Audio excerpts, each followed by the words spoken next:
What is up? What is up?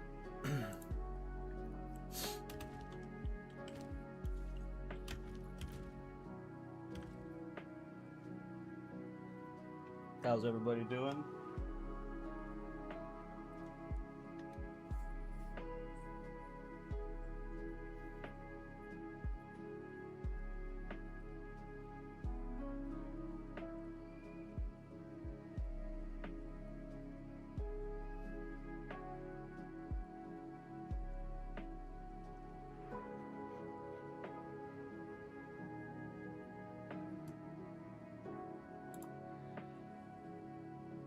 For those who tune into the YouTube live stream VOD that want an update on the build, I will quickly run through where we're at. It's still far from polished, far from min-max.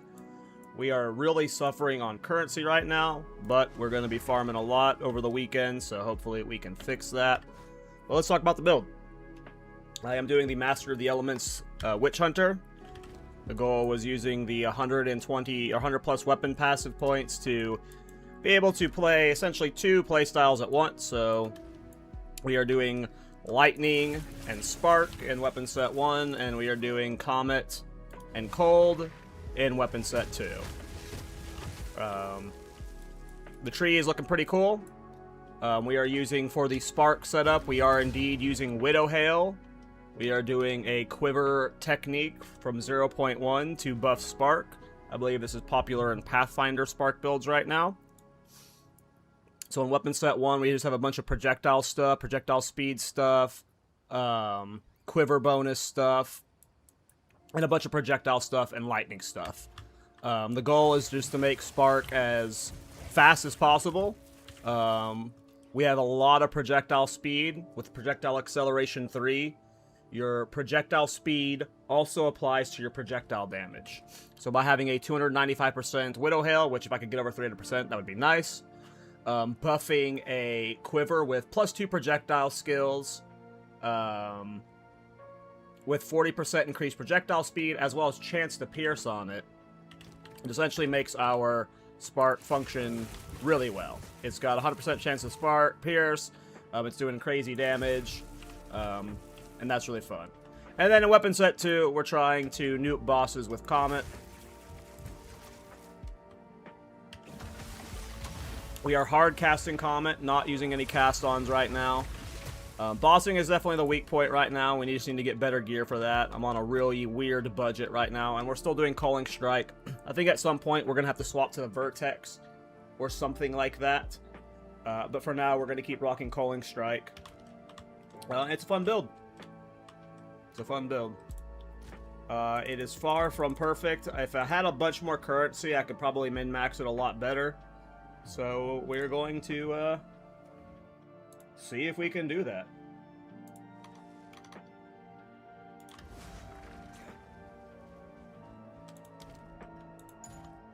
But I did finally get the Widow Hail set up, so we do have the Widow Hail Spark tech going, which is really cool.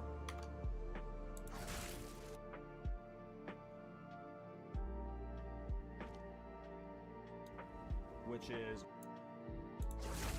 Let me make sure that was working. Okay.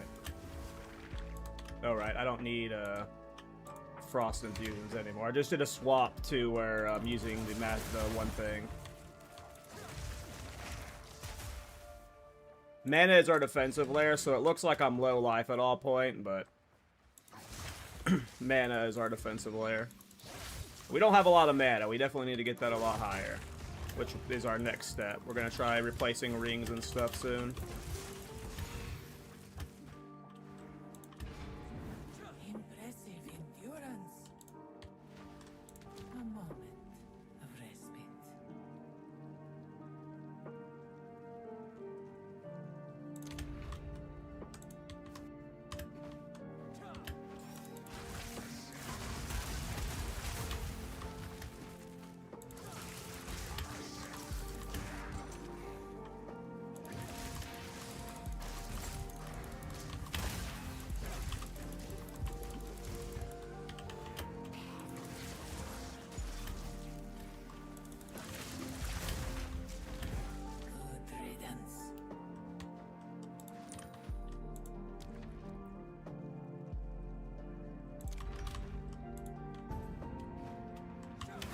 Oops.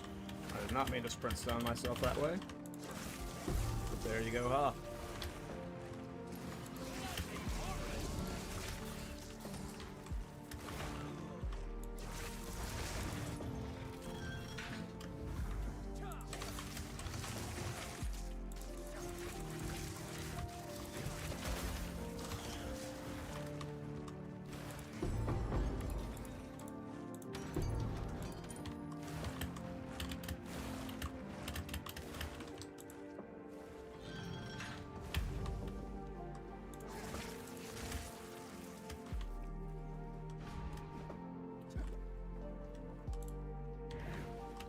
Relish your mortality.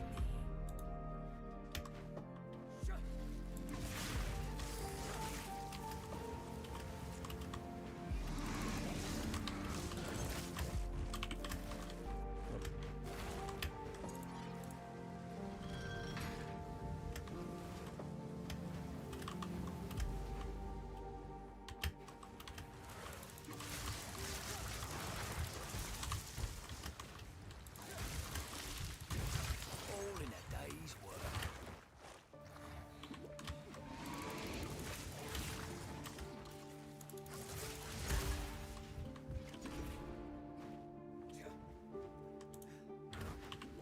An oasis in the desert.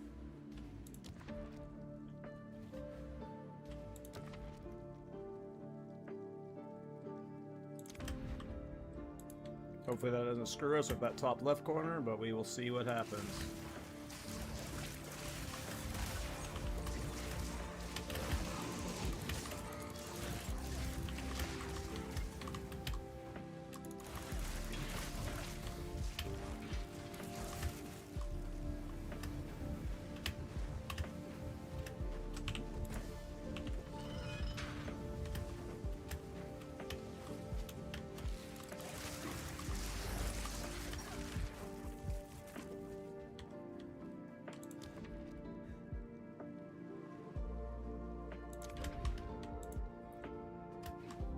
We're good. An oasis.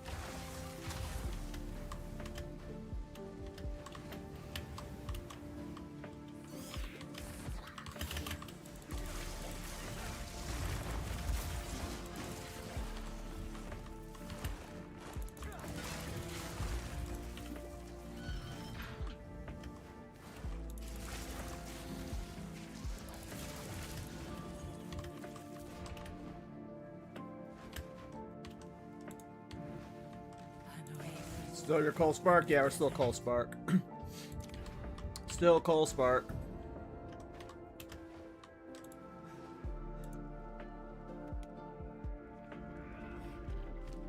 We are Widow Hail now.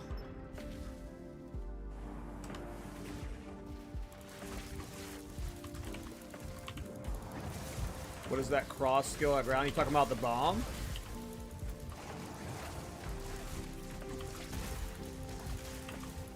I get like no leech in here, that's so funny.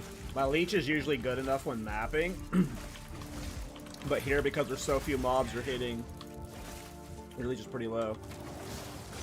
Oh, he was proxy, I didn't see that. Can we get it off? We did, but it was late. Took a hit, so it wasn't worth it.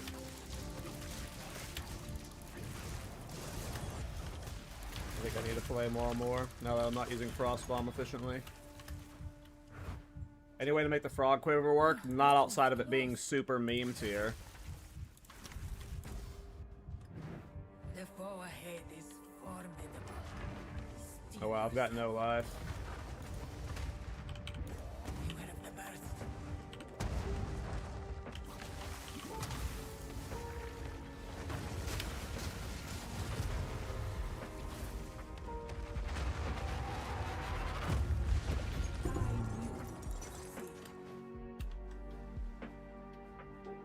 Rest a while. You will succeed. Go with strength.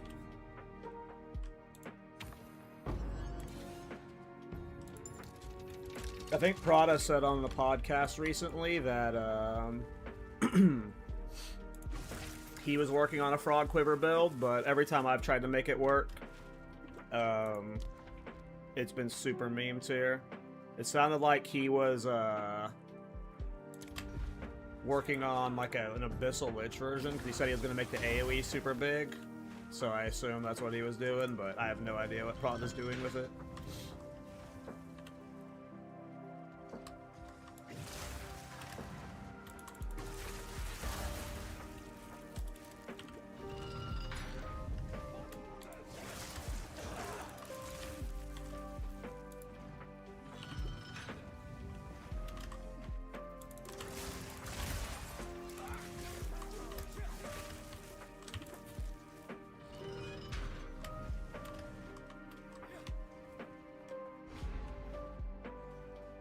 Hey, what's up, Hylar? It's going fine.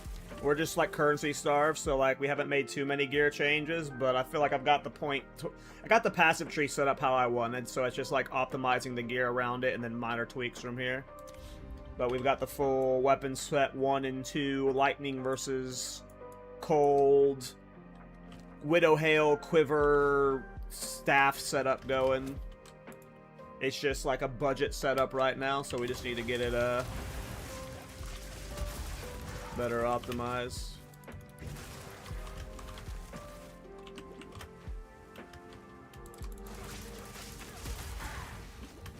The ritual has been disrupted.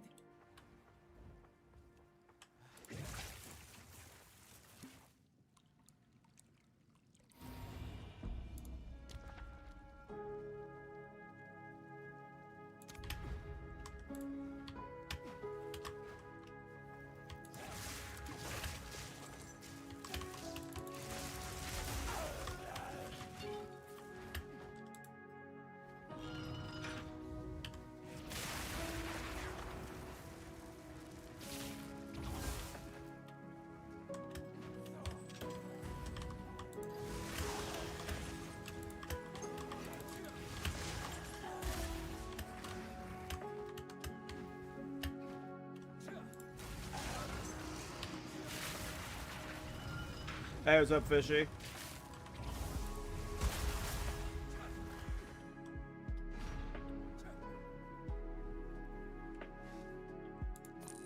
Yeah, I'm using life as I'm blood magic, so all my skills cost life. My defensive layer is mana.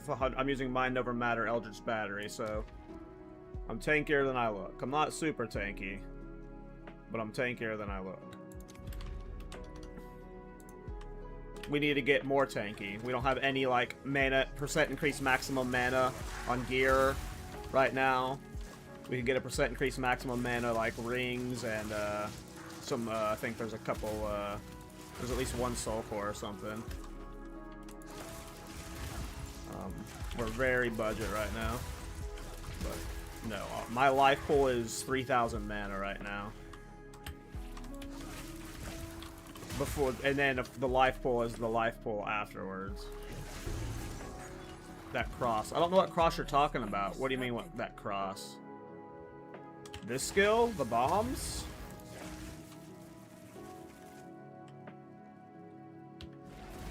That skill? Flame wall?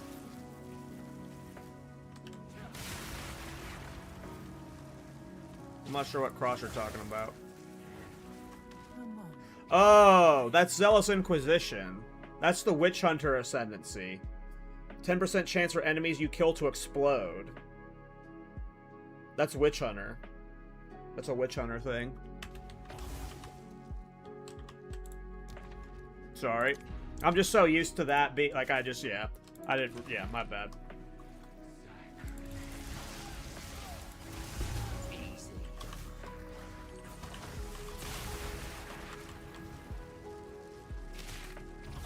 Yep, that's just Witch Hunter.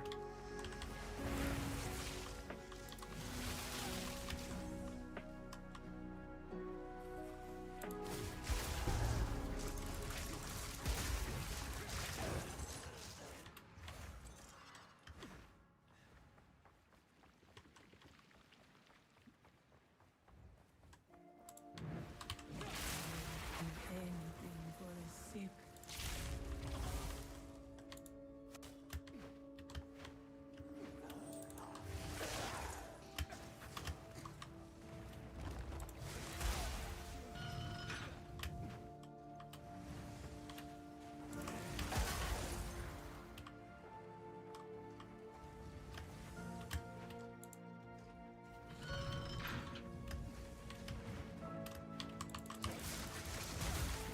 And, by the way, if you've never played it with Witch Hunter before, yeah, it's a 10% chance to explode to kill enemies, dealing 100% of their maximum life.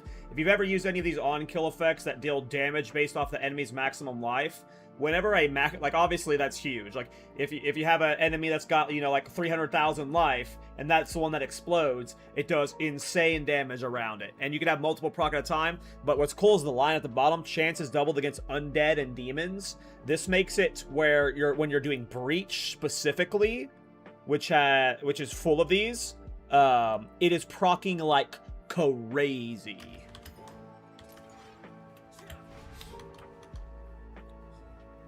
Because there's so many Breach mobs, and it's a 20% chance to proc, so doesn't take many kills for it to pop, and then, yeah.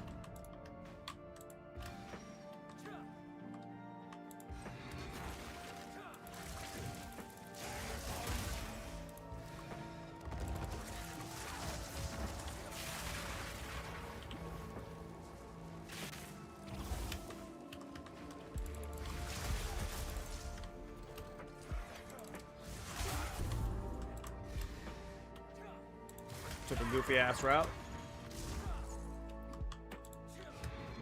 Impressive endurance.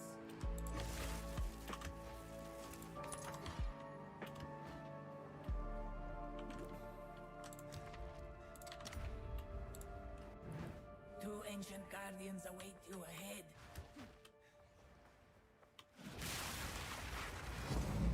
Move quickly. Oh, I mistimed the curse, rip. We didn't need the curse. Apparently. Apparently the curse wasn't needed. Just wait till I have Rockiata's flow, though. When we have Rockiata's, oh, the damage is gonna be sick! I just gotta get Rockiata's, boys. I just gotta get Rockiata's. Alright, let's reduce that maximum life. Do that one. Alright, we got a gold key, Arcanist, Mysterious. Let's do the Arcanist. Divine Orb. Alright.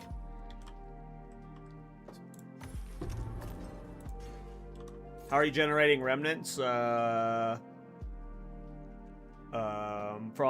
and Orb of Storms.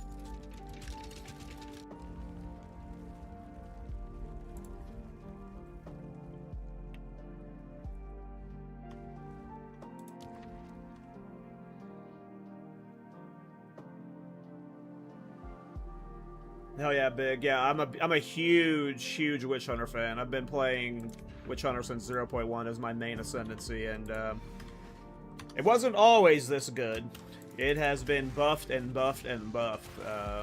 But Zealous Inquisition has been in since 0.1, and it's been like one of these, like, the main reasons why Witch Hunter is good. Or was okay at originally, but now with like how good Sorcery Ward is, like Jungroan, I don't know if you guys saw his flash grenade build he released today.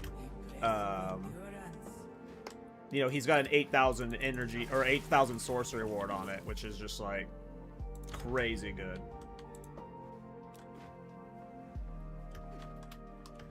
Sorcery Ward is nuts right now, and then if you have a build that can utilize the weapon set passives, like this build, like Prada's build, like Jung's build, it is a hell of an ascendancy. And very fun to make ascendancy builds around.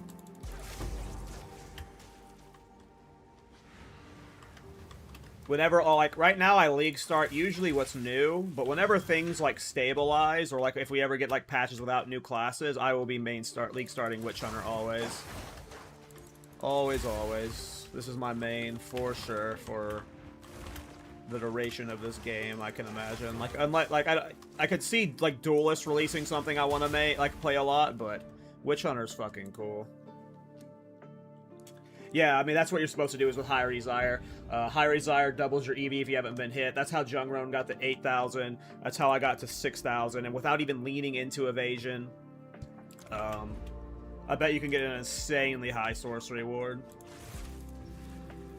Yeah, I mean, when Swords release, that's going to be my simp too. I'm going to be playing a lot of Cyclone builds. I'm going to be playing a lot of Swords builds. I just assume I'll be doing them on a Witch Hunter.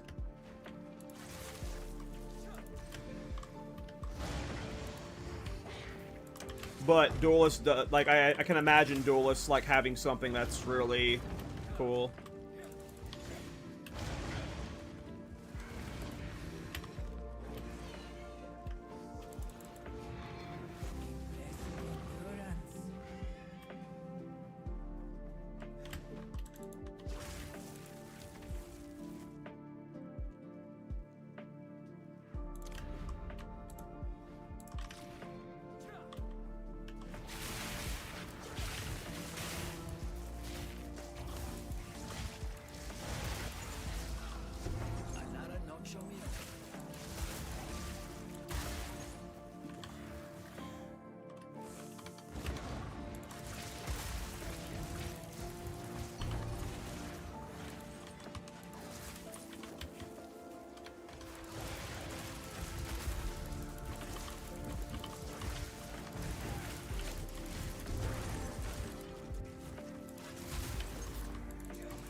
Don't think we're gonna be able to afford anything.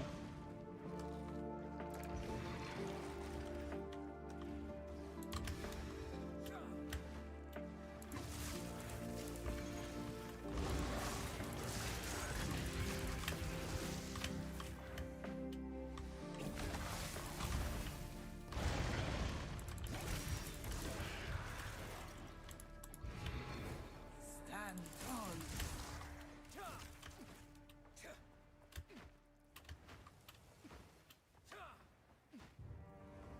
Parry stuff would be cool for sure. I definitely want more parry stuff after my parry Pathfinder. And none of these would have been super important to get, so we're fine missing out on this vendor. Alright, Rudis, Honor, Silver, Boss.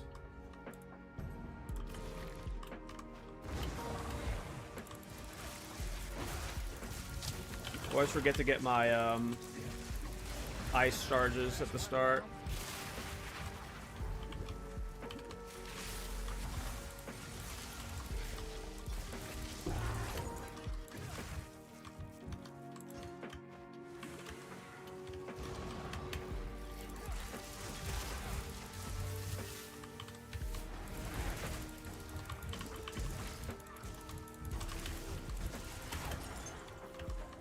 A great challenge overcome. Hey Viola, how are you? Doing good. Just a little late night farming. Need to make some currency. I am broke.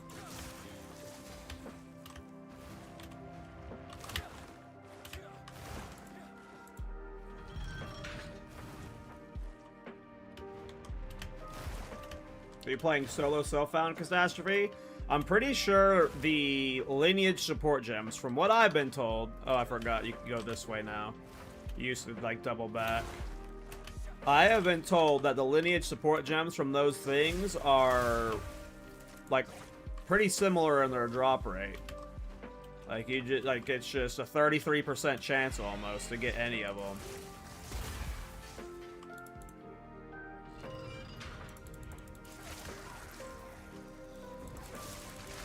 So it's just RNG on whether, you know, you get the one you want or not. Her temple bug broke people's sakes. Rip. I am trying to set up an Aziri farm on this character, so I have not been farming temple. Beware the scorpion sting.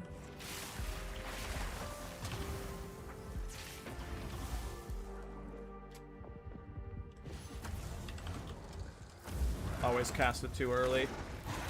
Did I just die? Oof, that was almost a death. I gotta time that better. The timing of that needs to be almost perfect. I'm really bad at timing the elemental weakness into the comet. I probably just need to... Well, when I have Rakiata's Flow, I won't ever need to use Curse anymore. So that'll be solved then, and I just need to like, get the timing of like landing the comet, and if I wasn't trying to land the Curse beforehand, that would have been more smooth. Okay, so we bought the merchant prices. We wouldn't be able to buy anything else because it would ruin all our money. So if I want Rabbit's Foot, I gotta skip on that. Alright, got an Arcanist. We only have 2 keys though, so we're gonna save them for the final room in case there's like spectrums or something. Time loss. That's just some, yeah. I know that they've been pushing out patches and stuff. I have not tried snaking yet. In the private league, I'm trying to set up an Aziri farm. I'll show my temple later. I haven't got it set up yet, but we've gotten a lot of the bait rooms placed. We're like, I want to say halfway through. I just keep getting bad RNG spawns. You're almost 4 mirrors in. I've never touched the Battle Temple since. I mean, yeah, you don't have to. This is a great league for any mechanic. I don't know if you're playing on the private league, you're right, but on the private league, Willings are selling for like 30 divine right now. So I've just been farming ritual, and like every 20 maps or so, I get a whittling, and it's just like, well, I'm good. So that's what I've been doing. Is I've been Citadel hopping. So I'm doing Grand Project and Visions of Paradise and the Lineage support gem map, so I've just been farming from like Jade Isles and Temporal Sandstorms and whatnot. I've been skipping all the main citadels for now because this build can't do Uber citadels yet, and Uber citadels are what you want to farm if you're farming those kind of citadels. And then as I'm exploring the Atlas, I'm just doing ritual.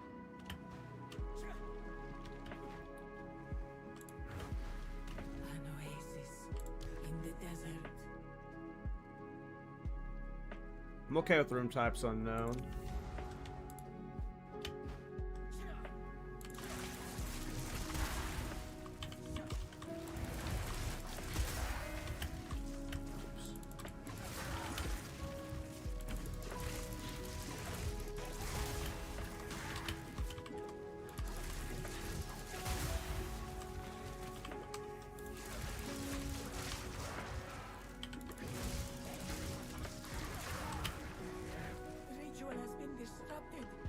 How do you do Uber Citadels, by the way? You have to have your Atlas passive tree maxed with the boss passives.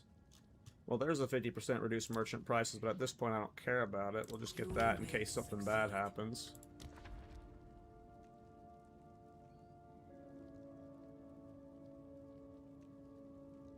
Nice, Vayla. Good luck. Room types are unknown. Yeah, we'll just take that one. And then, yeah, we take room types are unknown, gold key, gold key. That gives us two choices. So that seems pretty safe.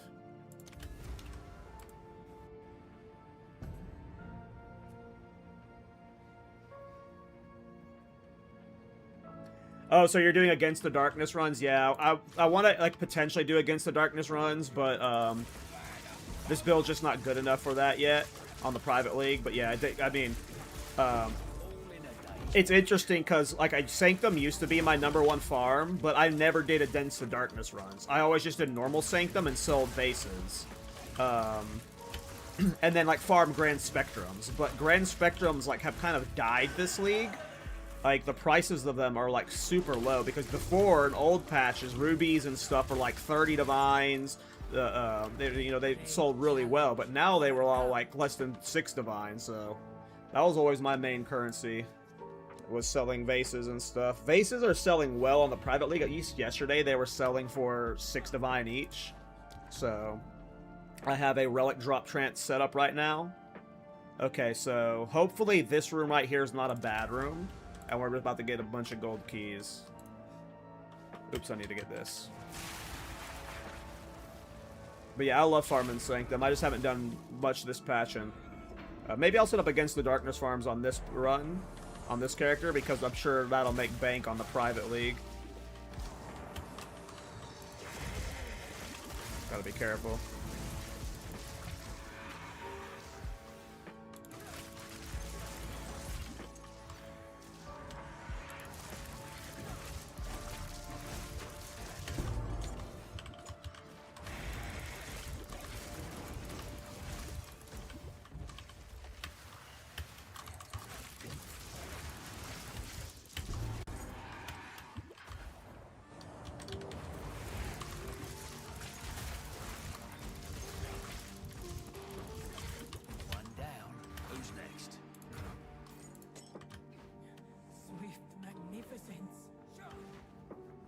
Yeah, that's crazy, man. 900 Divine, wow.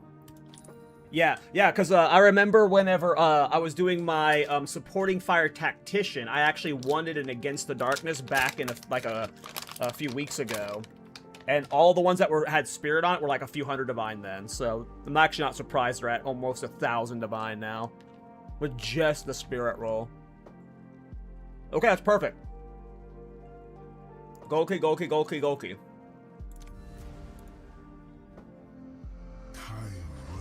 That's crazy projectile speed, yeah. We leaned in the projectile speed here, so you see here, like the speed is crazy to where it can go pretty, like I'll show mapping here in a bit. It's fun in mapping, especially a map like Steep or Confluence where you have a big open area and you can like really get your projectiles flying. But yeah, the projectile speed is super max. We have a 295% Widow Hail with a quiver with a 40% projectile speed bonus. So there's like 295% plus we have 32% right there. And then we have some projectile speed on the tree. I need to get that projectile speed node at some point. We got these projectile speed nodes here. So we got a pretty high projectile speed. And since we're running projectile acceleration 3, which makes our projectile speed also increase our damage, we've actually got a reasonably decent DPS spark right now. It'll be made better whenever I have Rockiata's flow. I'll probably be swapping Rockiata's between Spark and Comet, but if I'm like being lazy, I would leave it in Comet for bossing, because bossing is like the weakest point of this build right now.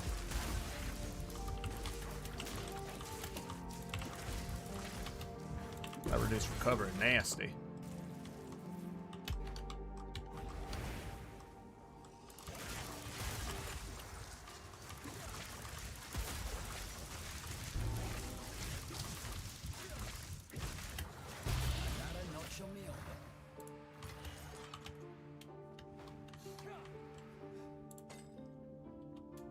Spark with bows, yeah. You can use most spells without a weapon equipped.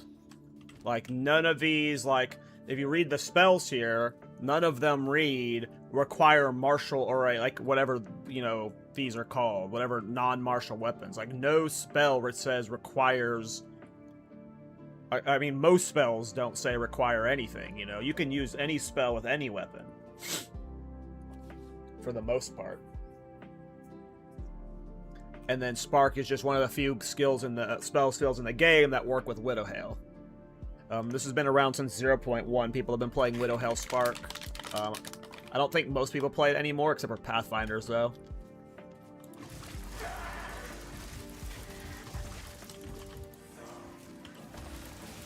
And what's cool, which I didn't mention, by the way, sorry, I should have mentioned this when explaining this tech, is you have the +2 projectile skills. So as you can see here, my Spark's at level 29. I take off the quiver, it goes on to 21. I'm getting 7 skills from my quiver because of the 295% bonus. So, it's not like it's just for the projectile speed. The projectile skills, since Spark is as projectile, gives me 7 levels with the bonuses I have from quiver. Pretty cool. Quiver, Widowhail Spark has been an option since 0.1. I think it got unpopularized in 0.2. I think it was okay in 0.3, but in 0.4 with the new Pathfinder, I've seen a few Pathfinder builds doing it. And now I'm trying it on a Witch Hunter myself. This is my first time personally doing Widowhail Spark, though.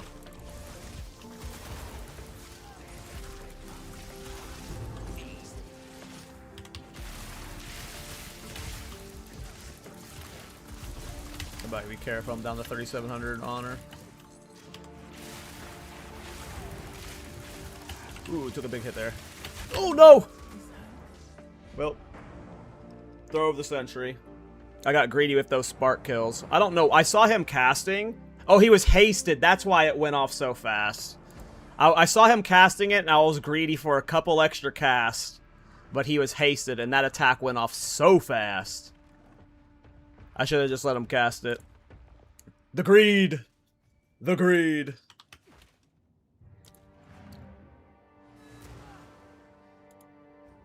What up, Clock? We'll do another one of those in a bit. That mob is a run killer. I mean, that was my fault. I know that guy is deadly, and I saw him casting. I should have just. And I don't have the damage to instantly kill it or instantly cull it right now. I need to get more cull percentage. I'm trying to get a from nothing, or excuse me, a Heart of the Wealth cull percentage and instant leech. I should have just been. I should not have been casting at all there. Obviously, I got caught off guard by him being hasted, but I know better. I know better. That guy's always a run killer. You're being silly.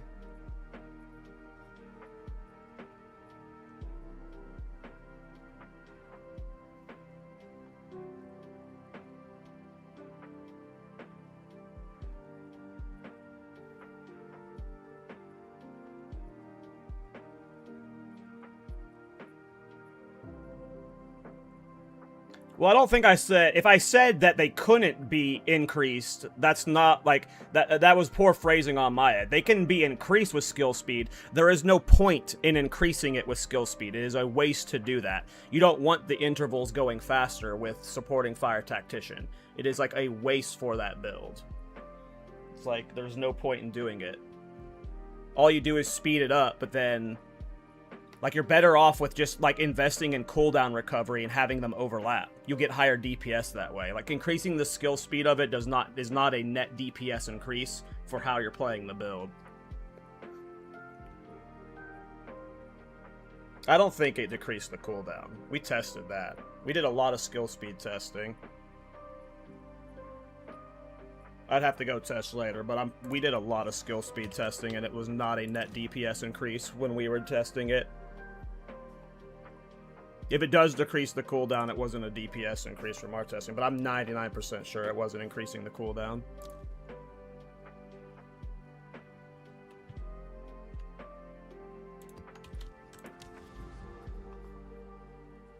It doesn't make sense for that to work that way.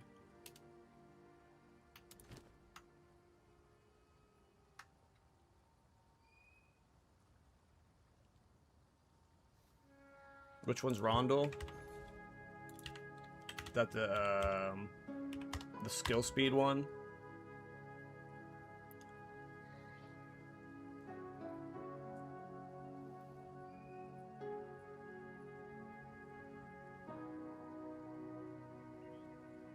I remember us testing skill speed heavily, and it was not good compared to any other setup we ran. I mean, I could see that being okay at a low level, but there's no way...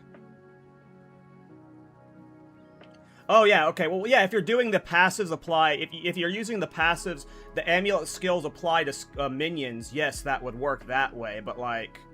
There's no way that ends up being a DPS increase over standard stat stacking or any other amulet you would need.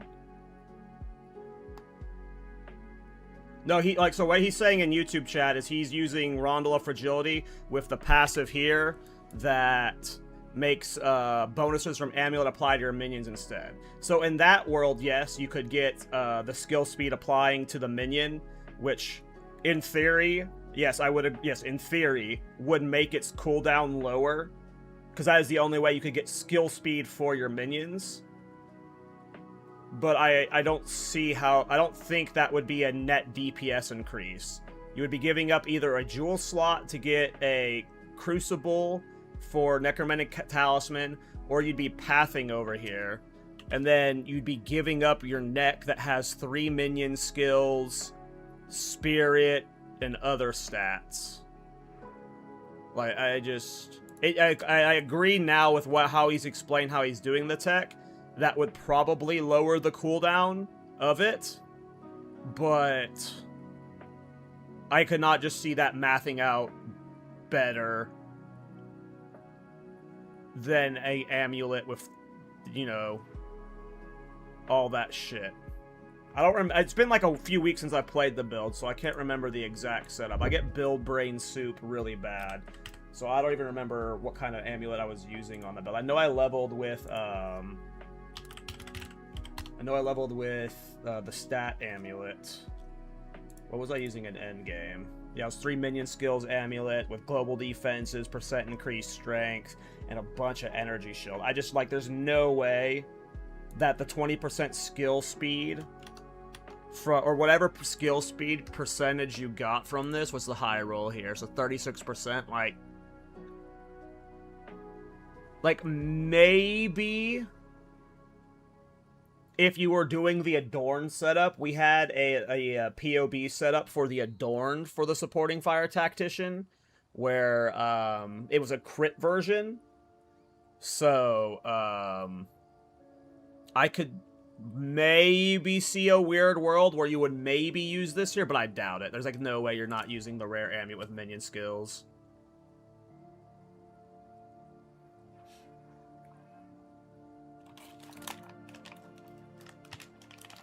But without testing it, I can't know for sure. 36%, like if you had a good one, with 36% skill speed. And then I assume if you had anointed something like acceleration, which gave them 10% more skill speed, you could get the cooldown reduction pretty fucking low. You would definitely just have to itemize around that, and I would have no idea what it looked like. But I would just imagine that, like, for both a defensive perspective and, like, an ease of play perspective, the other style would be better. But, again, that's without having tested. Yeah, gigantic minions works. Yeah. We use gigantic minions in the build.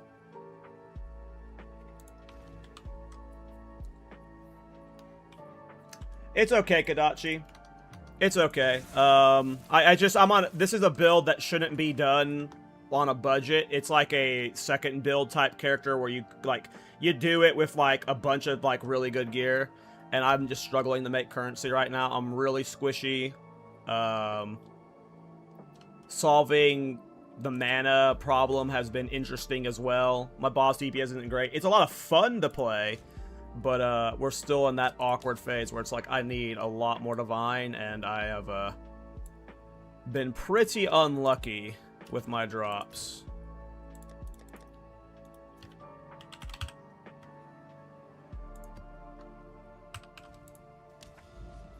Hey, what's up, Young? It's definitely interesting, Clock. I'll definitely go test it at some point. I just, you know...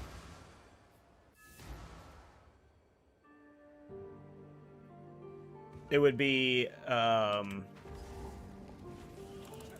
definitely glass cannon. Because you get a lot of defensives from your, Oh, it's proxy. That's why he wasn't dying. You get a lot of defenses from your amulet.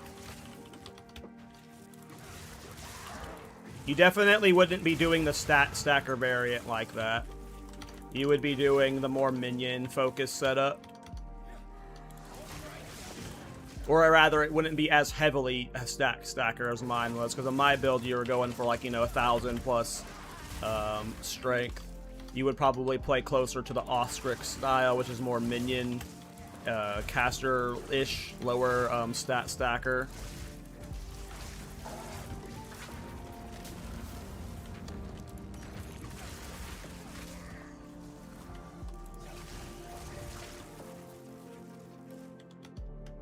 That's interesting, though. Would have to test it. Oh, I imagine, like, early game for sure, Clock. Like, if I were to, like, league start or do a fresh tactician right now in the private league, I would 100% level with that amulet and that setup. I would definitely see that being a lot more consistent and feel better early game. I'm just thinking about when I was pushing, because my brain is locked in the most recent time I played it, when I was trying to, like, kill Uber Arbiter and like, push, like, pinnacle content and stuff. That's definitely a good find. You have me interested in wanting to revisit the build and, like,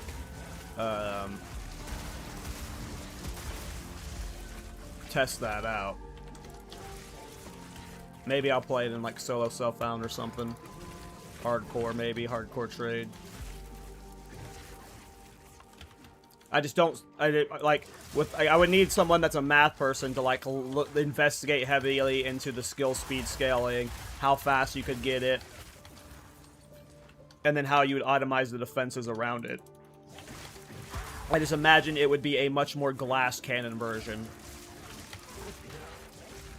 Let me look at the build real quick. What was I using defensively? So you'd be giving up...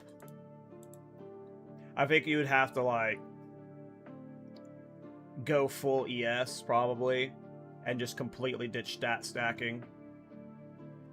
Because I was doing armor ES hybrid. Alright. Let's get this set up right. I always fuck it up.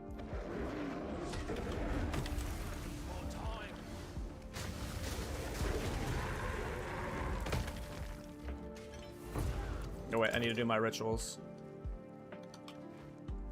brains off was yapping.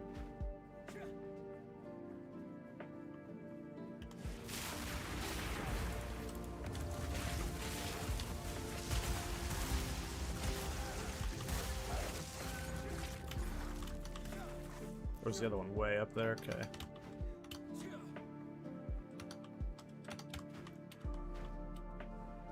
I think that would be definitely the way I would level the character, though. Just because it would make, like, the early mapping, like, just being able to spam it more often is, like, obviously good. So if that skill speed from the amulet applies to it, that definitely seems like a good tech. It's just how are you going to get to Necromantic Talisman early on? You probably have to path straight towards it, which means you wouldn't be doing, like, the stat stacker route. That's what I meant by, like, the Oscrix route for supporting fire tactician was basically pathing straight up here. Versus my stat stacker variant was, like, coming down here, getting polymathy, looping around here and stuff. So if that version, you would do very much ES focus, like Oscrix's version, path up here. You get Necromantic Talisman and all this stuff. You'd be, like, playing much more minion build versus the stat stacker variant. Which, my stat stacker variant, just, like, the reason why it was so comfy was it was very tanky throughout the campaign. So when you did make mistakes, it wasn't a big deal.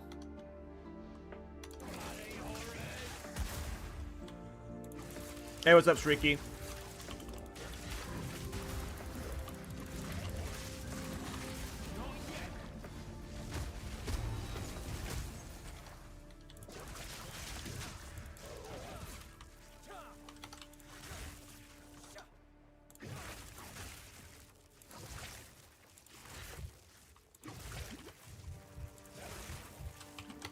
Yeah, exactly. Like, definitely optimal for leveling.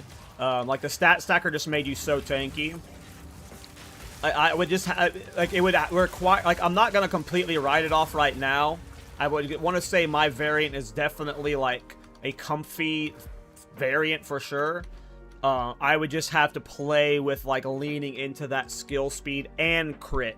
The advantage that the Rondel of Fragility has is, again, we were trying to do a variant of this bit of the supporting fire tactician where it was crit focused. We have a path of building in the Thorns Discord for this, where the highest DPS tooltip we got for supporting fire was with critical strike. It was with critical strike and adorned. This having both skill speed, critical hit chance, and increased damage is huge. The downside of the amulet is completely negated. Supportifying can't be attacked, so it having the -30 all elements doesn't hurt supporting fire, and it gets removed from us since the effect, I think it just makes your amulet apply to, yeah, your minion instead of you. So, like, this is only a positive for the build whenever you have Necromantic Talisman. It's just, can you itemize around it well enough? I'm not going to completely write it off. If it works the way he's saying it works, which in theory I think it should, like, I'm not going to write it off. I just would assume, yeah, I don't know. I honestly don't know. Omen of Corruptions. I'm farming Ritual right now. It is a god tier moneymaker. You're not replacing Muster, Cockblocker. You are not replacing Cockblocker. You're not replacing Muster. Like, if you do, you're replacing it because you're, like, okay with making your damage significantly worse.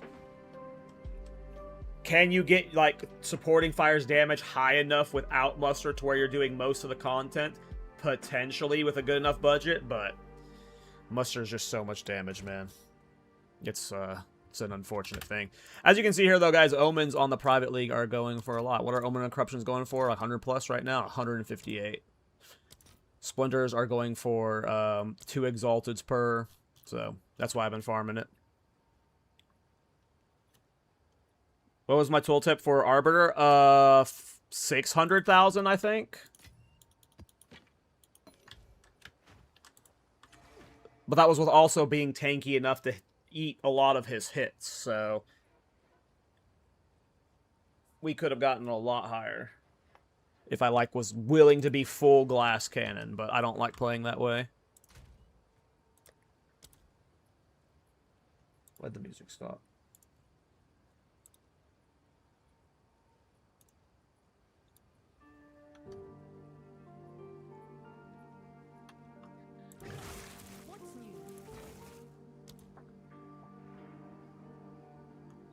Yeah, I mean, all splinters are going for a lot right now. Like, simulacrum splinters are 6 exalteds per.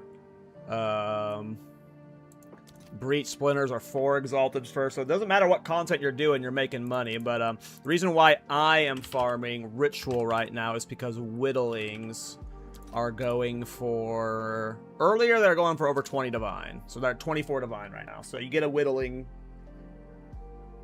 It's really good. You made tons of divine running Chaos Temple. What were you selling from the temple, Hacker?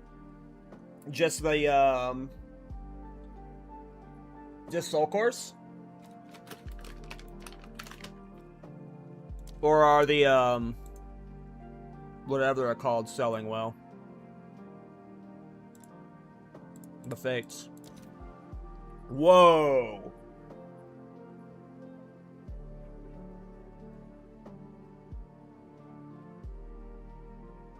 Hot damn. Hot damn. Ultimatum good farm again? Am I about to be ultimatum farming, boys? Am I about... Dude, what? There's no way. 5 divine per run? I can do like 4 runs per hour. As long as I'm not throwing. So the reason why I didn't like ultimatum in the main league, because these weren't selling that great for a while. I don't know what they're selling like in the main league right now. But the best way to farm ultimatum was Adorn farming, and the Adorn drop rate was just bad, but Fate selling for this many divine right now? Deadly Fates are 2 divine. Victorious Fates. I don't know if Deadly Fates are actually selling at 5 divine right now. That might just be because there's none on the market. I don't know if anyone's actually buying them. But still, pretty good.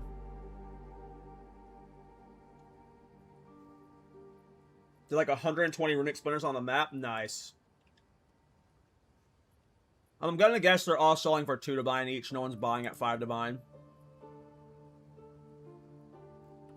I do still want to ultimatum farm though. That'd be fun.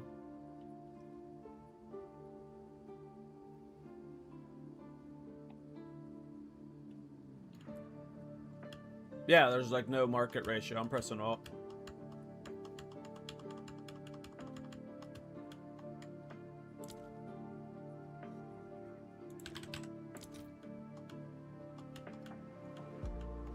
Yeah, the private league is just like, some of these things are just super underfarmed. Here's my Atziri temple real quick. I don't have a run right now, but I can show you what the layout looks like.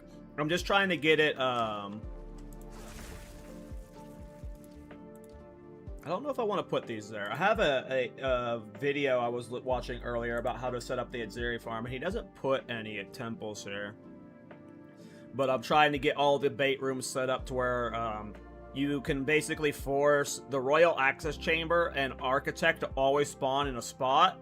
And then you can like basically do back-to-back to back-to-back Atziri runs there. So I'm trying to get this character set up as an Atziri farmer.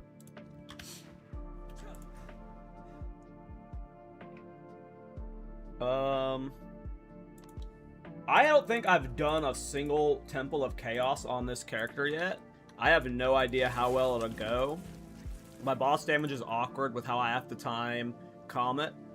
We'll see how it goes. Yeah, I'm pretty broken. I've only got 6 divine at the moment, but do I even have ultimatum? What is this? Only have 79 ones though. Does it matter if I do 79 or 80s? I've always done 80s. Did the patch already go out, Hacker? I didn't realize the patch was already out. It doesn't matter as long as it's 10 trials. Interesting. I've always done 80s. They patch it twice already? Gotcha. I know they posted that they're patching it, but I didn't know it came out yet. Cowardly? Do I have a cowardly? Does Zeri drop anything interesting? Yeah, there's a regalia she drops. I think it's the energy shield one that sells for a fuckload. Like, it's easily 100 plus divine base. That's it. Her little things can drop you raw divines, which is fun. Her big jackpot is, like, the spears can sell, I think, for a divine. A lot of little, like, knick-knack divine items. But, yeah. Yeah, the drop is deadly if it's one of these ones. Yep. The drop is guaranteed if it's one of the... like, it has the names. That was a change they added in 0.3. Because it used to be random, whichever boss would spawn. But now you can guarantee which one's at the end. I will never tire of your struggles. Yeah, I definitely think you'll be able to get it good, Clockbuster. Like, will it be as good as the other version? And will you be able to be defensive is my concern with your setup. Best not rest on your laurels. Just I definitely think you can be able to get it high. It's just, yeah.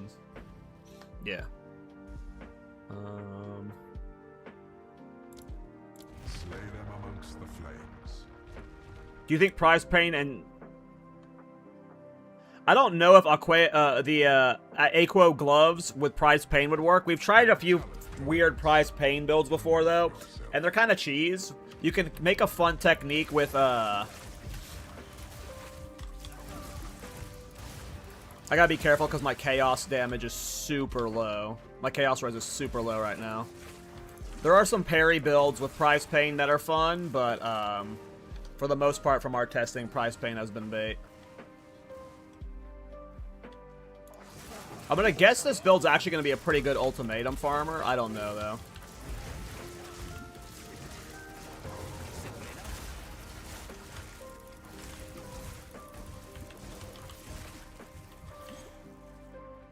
Unidentified regalia is 60 div right now? Yeah, so, like, farming at Zeri can, like, you know, you get good regalias. You get regalias in general, apparently. Prince money. So I'm trying to get my Zeri farm set up. Wipe that smile off your face. You are more frail than you know.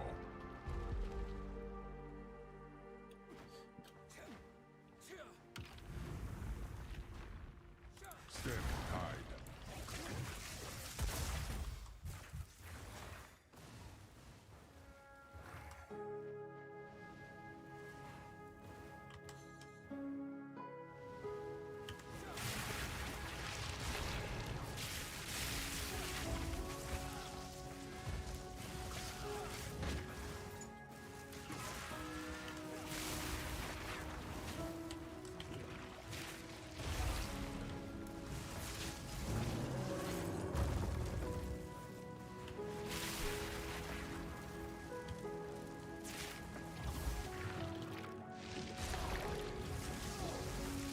Oh, did they make it easier to farm at Zeri? I didn't really understand a lot of the patch notes. I don't really understand the temple. I just copy what people say.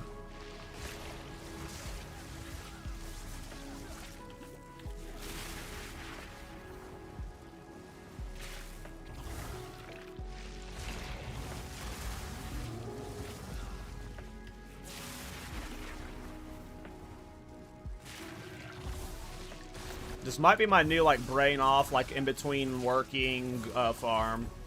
If this is actually a good currency farm for the private league. Don't get hit by chaos. Oh, he's proxy. That was a danger mob.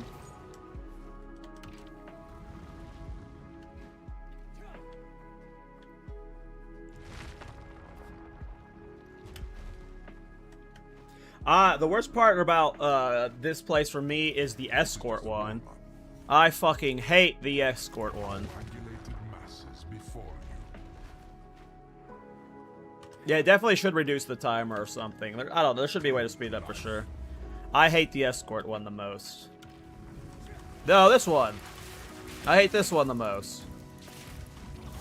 Because I'm stupid and I always get too far away and drop it.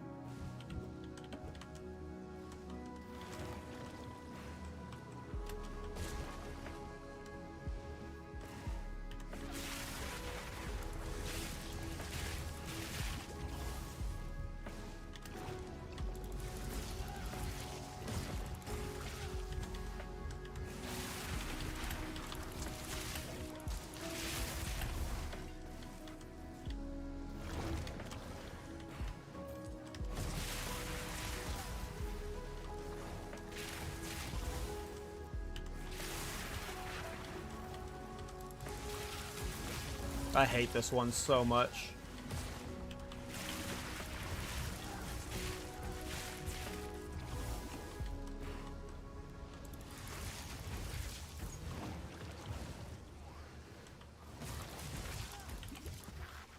The longer you have it up, it should like get a stacking buff that makes it go a little faster.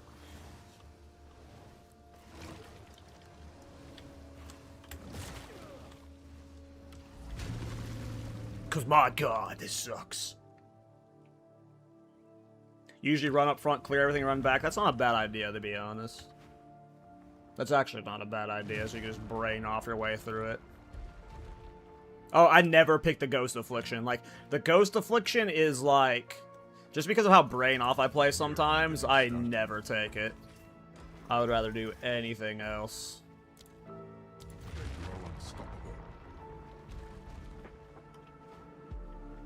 Crow. Alright, let's see if we can time this right. I'm usually really bad at this. Might be early? Early.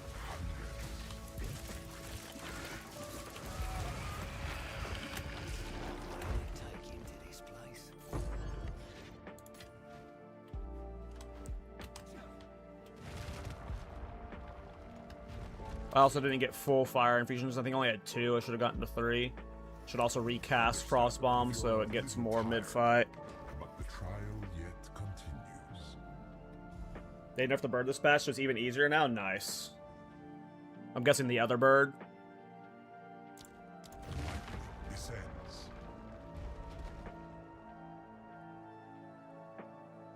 I mean, I almost always play melee characters, Luke. I'm a melee main, so I understand, man. It is rare that I play ranged characters. I hate doing this place on Thorns. Well, it depends on which rooms. Like, this room I like as Thorns. Because you can just actually just stand there, but...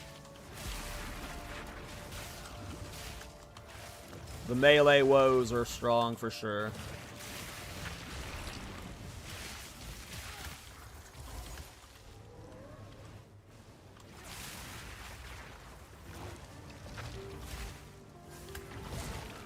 Didn't mean to roll back into that like an idiot.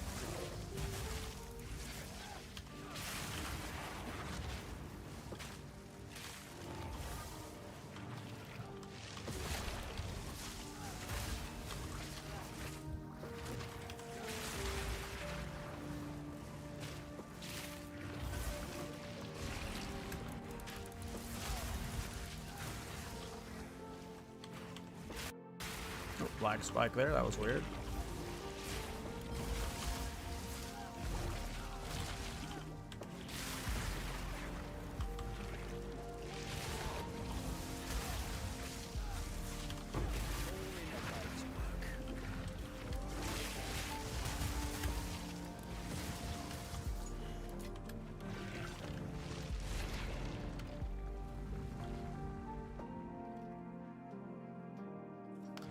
Yeah, you wouldn't be able to do Thorns with reverse chill. It would be, you would be like the squishiest fucking turd on the planet. Because reverse chill, you have to use the gloves and the chest, and then for Thorns, you have to use the helm and the boots. So you'd have like no defenses as all. You would just be, and reverse chill was already like a squishy turd, so that would be rough for sure. Until we can get rid of Crown of the Pale King and Briar Patch boots for Thorns, it's always going to be rough to do fun stuff like that.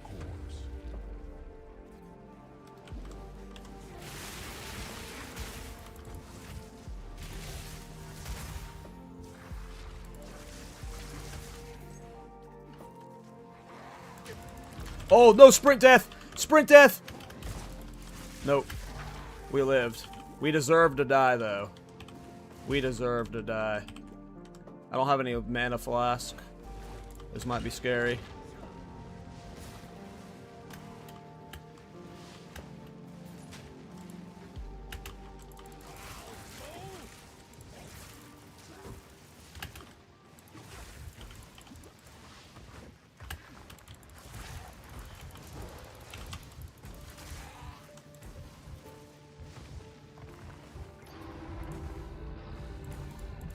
Oh, did they fix the soul core bug? No, I just wasted so much life doing that. They fixed the soul core trick. I might actually be in trouble here.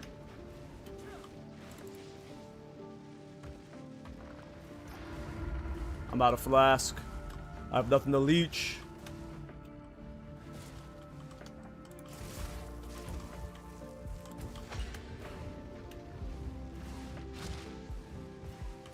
Oh, that sprint stunned again! I'm the GOAT! I have no, I'm gonna die because I can't cast. Yeah, there's just so much I still have to solve with this build. Can I get it off before I die? Whew! Yeah, I gotta figure out if I gotta like work in Arcane Surge with Sanguinic rituals, I think. Because there's just these moments where I just have no regen. Did I take the no flask charge from enemies perk? If I did, that fucking was stupid of me. I think we're about to get our flask charges back from this at least. But yeah, that was silly of me. No, I was trying to. There's a soul core bug you could do in the last patch where you had the soul core. If you put it in a thing, you could dodge roll the cancel, put it in thing, dodge roll the cancel, and to give you multiple stacks of it. And I wasted a lot of my life trying to get that juggle going. Uh-oh, this guy. Make sure we do this right.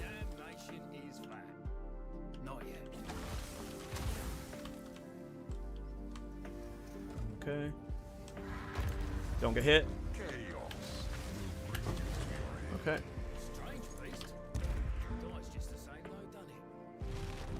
When we have Rockiata's Flow, that'll be so much better. Because right now it's really hard to get my cursed off with that, with the timing of it.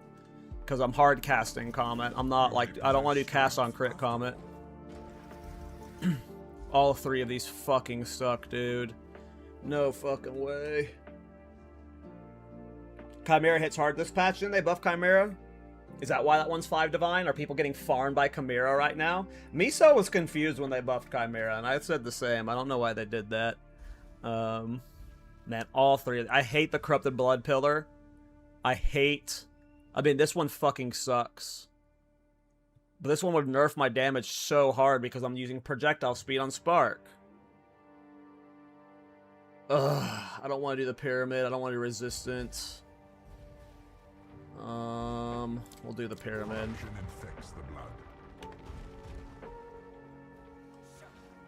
Kill them all.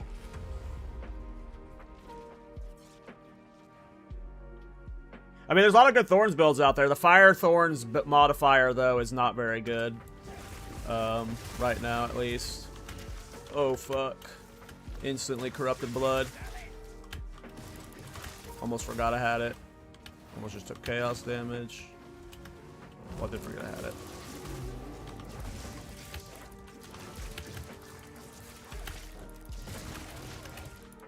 I got a speedy turd.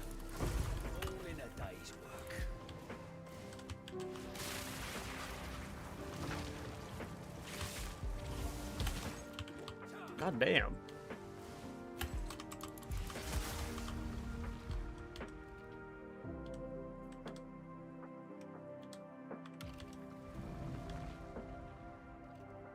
I like Explosive Spear, yeah. I've seen a lot of fun Explosive Spear builds. Usually range builds aren't my forte, though. Only reason I'm doing this one is because it's a goofy one. Here, we can deal with no flash gains charges at this point.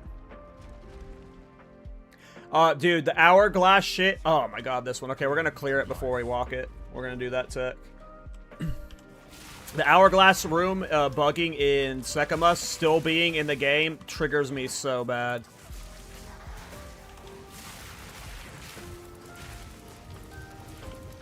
Oh my god.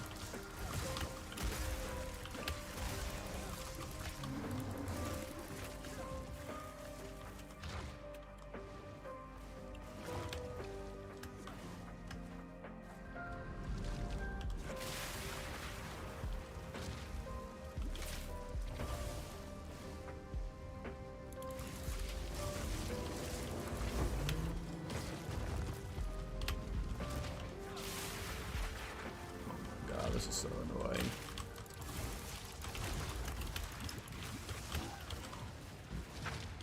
This is a scary area.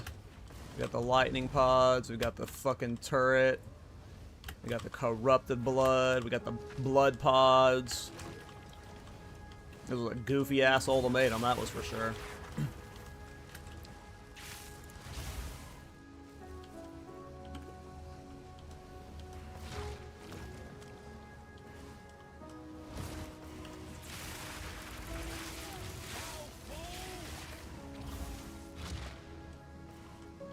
Alright.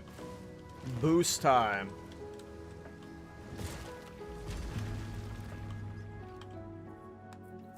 I did a parry build. I don't know if you saw my parry build, KVNG, but I did a potion parry Pathfinder. I love parry. Like, I want to do another parry build that wasn't, like, as meme. Like, I was just... It worked in a meme skill. If it works in a meme skill, then it's gonna work in, like, good skills, too. So, if you had a high EV, high Resire parry build, like... Especially if you were weapon set swapping parry, because there's the buckler that does the increased parry debuff effect. So you just weapon swap to that, and like, I think parry could be sick.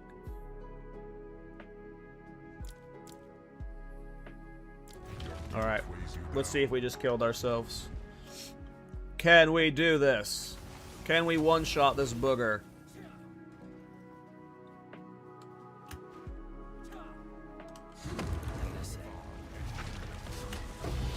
We can two-shot him. Your vanity will be your downfall. Nice.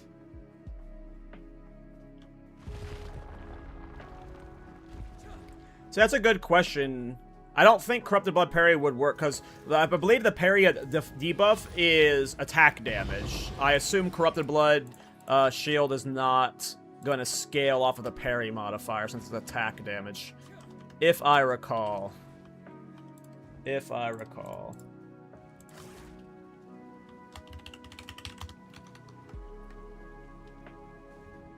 You saw it, maybe try parry. I mean, parry's awesome. Like, if you're doing an attack skill that you can use with it, send it. At least on weapon swap. Oh, it's you.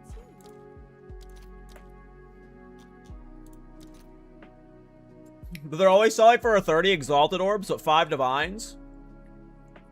Someone's baiting with that for sure. That's funny. There's 0 on the market right now. You found another Garukins last night? Nice. I have not gotten any additional lineages. I found the 1 Garukins, which I sold for my Autolize.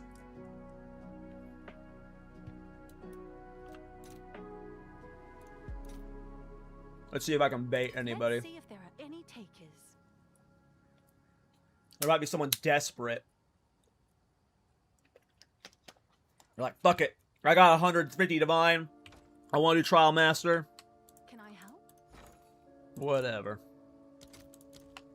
Alright, what can I sell? So I got this Soul Core sells for 20, this Soul Core sells for 2, this Soul Core sells for 2. So these are all crap. Okie doke.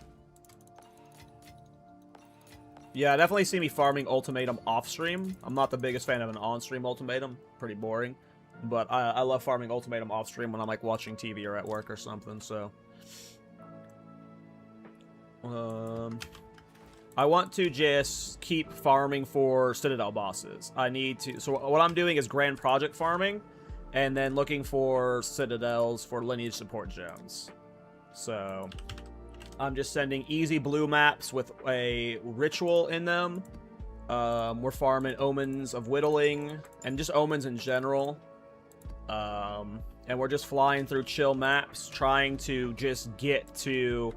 Oh, I hate Oh wait, Alpine Ridge is fine. It's Asmirian Ranges that I hate. I think whichever the one that has the Druid boss, I fucking hate her.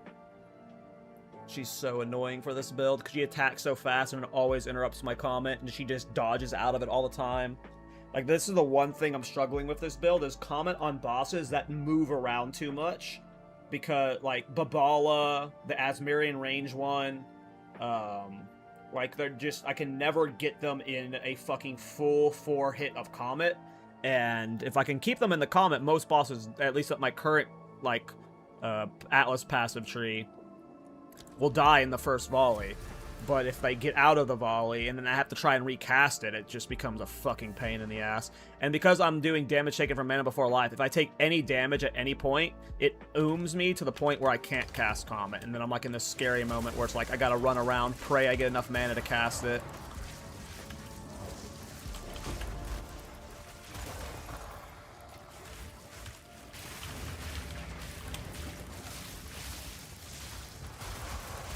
But this has been my main farm, is just Ritual. Ritual's pretty good. Oh, they're down there. Did I put the Grand Project in there? I didn't. You're right. I did not, Rune. We're on autopilot mode. Well, we won't be skipping ahead with this one. But we got our Ritual. It's okay, there's going to be a whittling in this map, so it's going to be worth it. We planned that specifically for the whittling.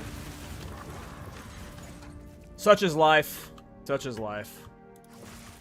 It's alright, Rune. Good catch, though. I definitely wouldn't have noticed until the end.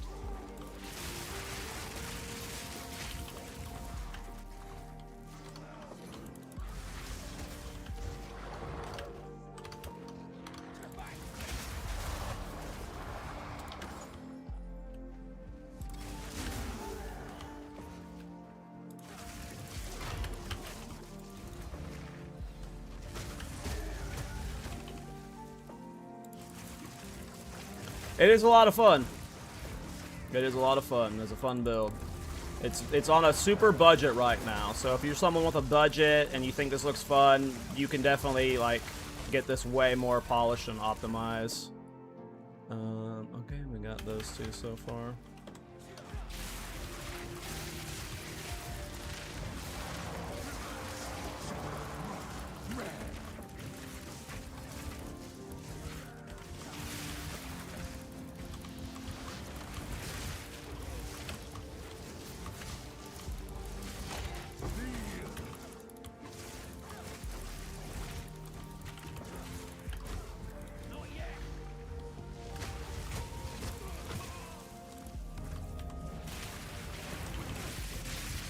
Oh, bad spot for those guys that all spawn right on top of me.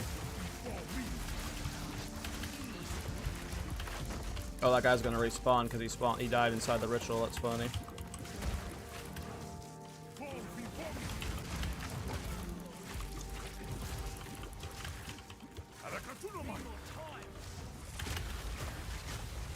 Damn, he a tanky fucker. This is the moments where I'm talking about where you like kind of take some damage. It's hard to get the comments off. There we go. Alright, Greater Exalt, a bunch of Splinters. A bunch of Splinters is still always worth it, so those are always worth snagging. Oh, Asmirian, this is one of the maps, like, so this is a good example of a fight where this build suffers. It's two bosses attacking you at once that, like, and one of them's a squirrely fucking turd. If I don't instant give one of them on the opener, it becomes like this fight is stressful as fuck. But it's just so like, look what happens when you hard cast Comet. Like that is such a long attack, and yeah, it costs so much mana. It's rough. Like in moments like this where I don't have enough life leech, I need to figure that out too. I think we have to go sanguinatic rituals with a touch of arcane to solve that. But I'm just not ready for that swap yet.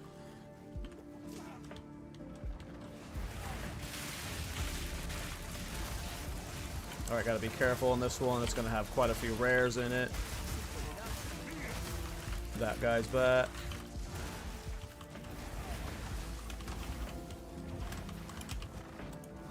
Can I get the comment off? Did. Tanked all of it, because he's that guy. Just took chaos damage, so I'm lit. Am I gonna die? There we go. Get that guy stunned. Alright, so we're just gonna buy all of those petition splinters, because that's like 100 plus exalts right there. Alright, so this is the heart. This is like, again, this is gonna show one of, like, just one of the weaknesses of this build. Is just sometimes certain bosses, like, we'll see if I do it right. If I can get the comet off before one of them moves. But because you don't know which one it's gonna be at first, and it gets interrupted, so we got lucky that it was her first, so we should be able to kill her before the other one's active. So we actually got kind of lucky here. But then you can see why this build can be a problem versus a character like this, because she's always moving, she's always casting underneath you, so it's just so hard to get a full comet off on her. And then you take damage, it interrupts it. Like, it's just so hard to get a full comet off on her. And then you're just struggling to get your mana back up for another cast. This is one of the fewest skills you can get a comet off on, but then she does that, right? She does that where I finally got the comet off, and then she squirrely turreted out of it. So at some points, it's just like maybe you're better off using Spark for bossing, but it's still a tough dance. It's still a tough dance. Like, bosses like that where you're hard casting comet, right? So you have the wind-up time, and then it's 4 volleys in a row. If you can get them to get hit by that, especially when you have it amplified by the fire infusion, it fucking is OP as shit. Take the Omen and... What do you mean?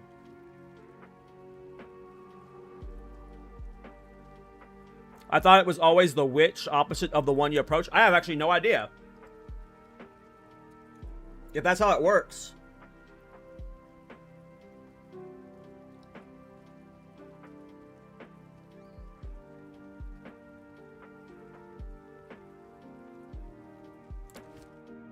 Oh, this one, the Omen of Resurgence.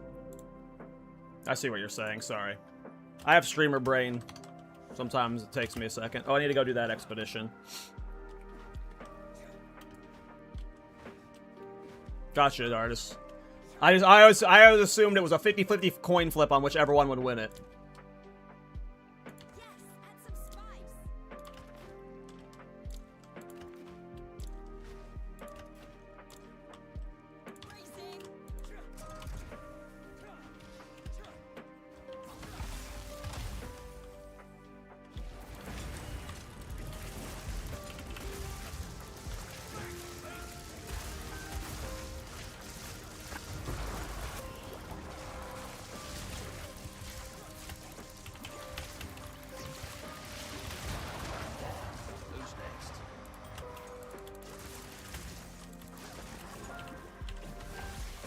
Wrong one.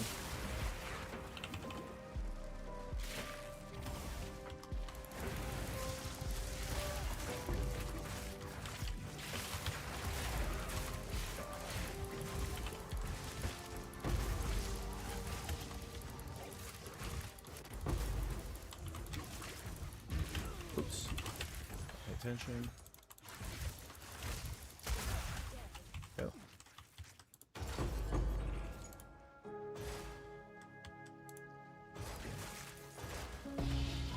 Hey, logbook. Only level 81, though. This wasn't an irradiated map. If it was an irradiated map, it would be a level 81 logbook. I don't know what level 81s sell for. 81s sell for Diviner 2.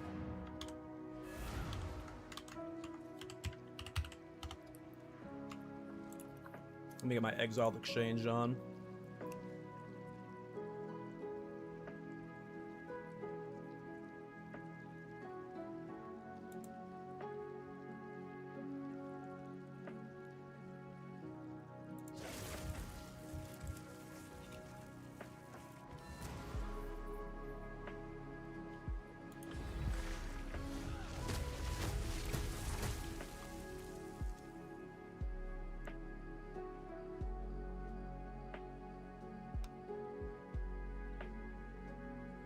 I mean, those are cool for sure.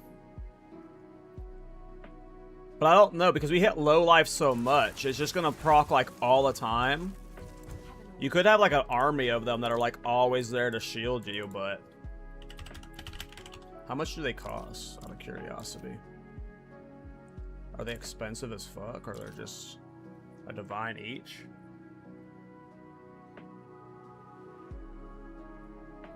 And there are one a map, that's true.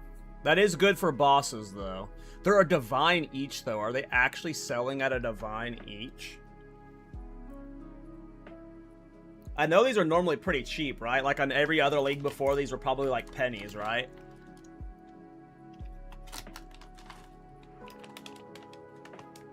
I wonder what they're like in the main league. I'm gonna go check real quick.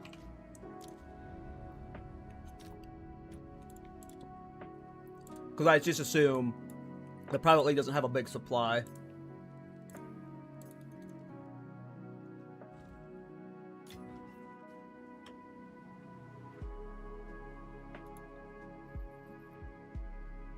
Definitely not buying those for Divine Siege, that's for sure. But that's a good idea, though, Luke. That's a good idea. Can I help? That would be definitely help a lot on bosses if they were cheap. Oops. But yeah, there's 6 Exalteds on the normal, so you could definitely, like, on normal league, if it's depending on how much you know, currency they were early on, you could easily run like 1 per map. Oh yeah, there are definitely people like throwing up bait listings on the private league just because like everything is getting bought out so fast. Like yesterday, I couldn't buy freaking life runes. There were 0 of the greater rune of body or whatever on the market. Like the supply is not meeting the demand currently of the private league, which is semi-expected because the temple is solved.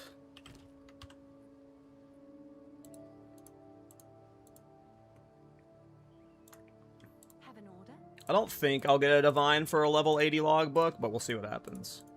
Is that a good price for that? I have no idea.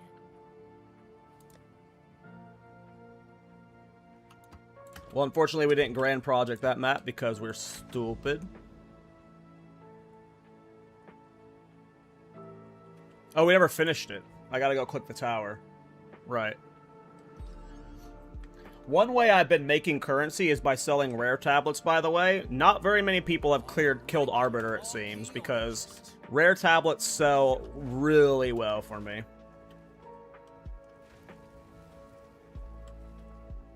Oh yeah, I mean, you get to, like, you're able to make crazy currency doing just about anything in the private league right now, but it just does suck whenever, like, you need, like, a specific rune and it just isn't on the trade, or isn't being sold. Not like I needed the body runes at the time. They were just a nice thing to slot in for their YOLO. Okay. I was hoping this would reveal like a sandstorm or something, but it didn't. No Jade Isle reveal. No Citadel reveal. So we're probably gonna go a different direction then.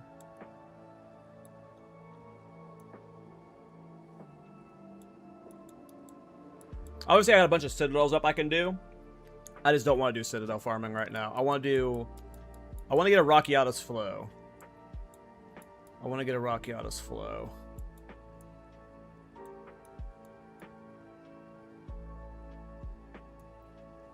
to just carve up this way? Keep going northeast. Here's a close tower I can go to.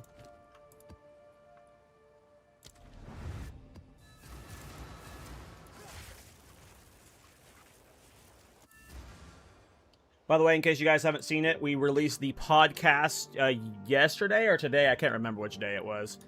It was with Rax. Thought it was a really good episode. Getting a lot of good comments and doing well on the views. If you haven't seen it, check it out. It's a good talk. I like Rax a lot. He seemed like he enjoyed his time on the podcast, so hopefully we'll be able to get him back.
I mean, the mapping is really good on this build, clearly.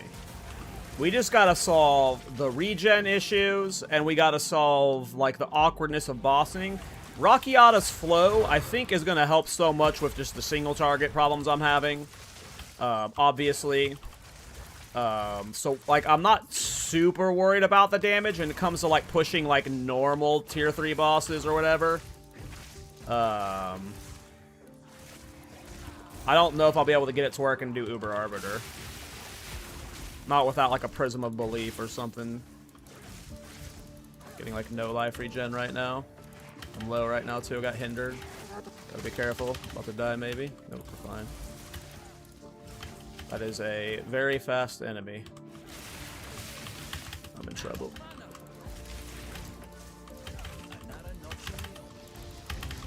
We got a lot chasing us right now. It's making it hard to cast. And we're not getting much leech right now. This is the moment we would want to comment, but this is like a hard enemy to comment off of, and there's 2 of them attacking me. Can I get a... Oh, he's Shroud Walker. Damn. These are the awkward moments where I just, I need regen or something. I was really hoping, because I went, like... I wasn't expecting Tech Rod to be as shit as it is. I'm like, they definitely gutted Tech Rod really hard.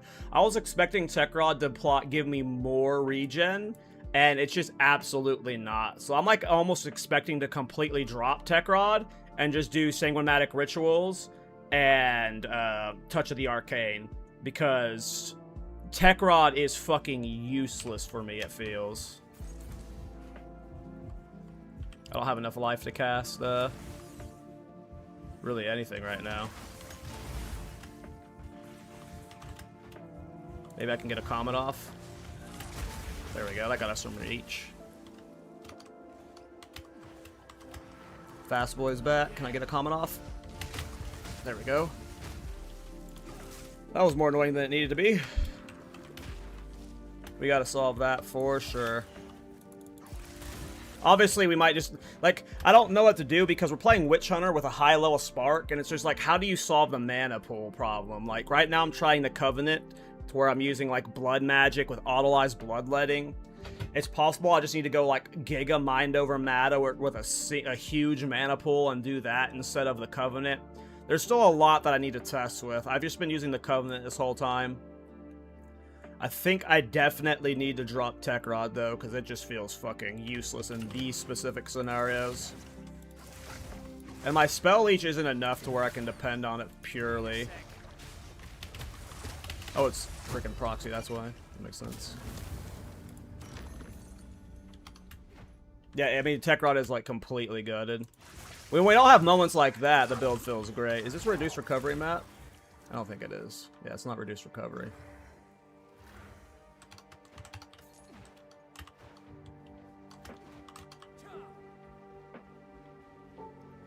As long as you have plenty of stuff to hit, the leech is feeling good, but solving the mana issue is the biggest problem, but I think that's like what most caster builds run into, right? Is solving mana.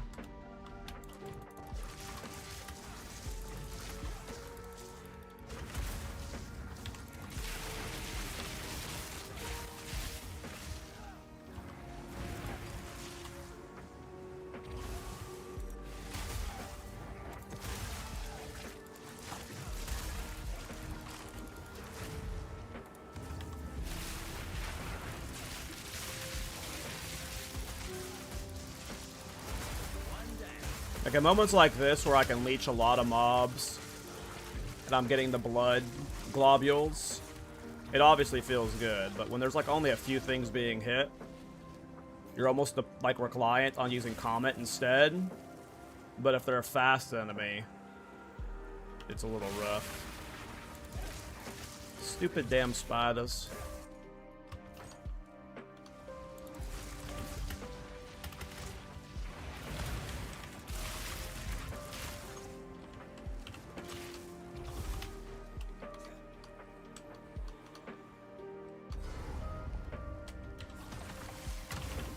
See if we can time this right.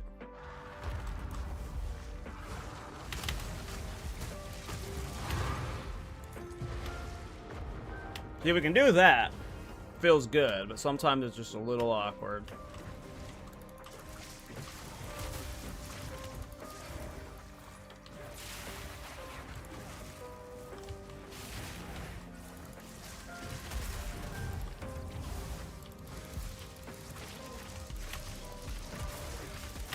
Gotta be careful here, getting hindered.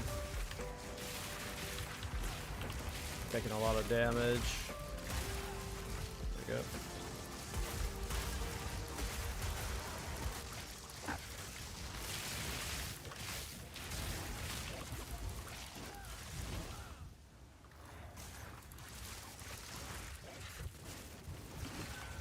The stupid burrow knobs.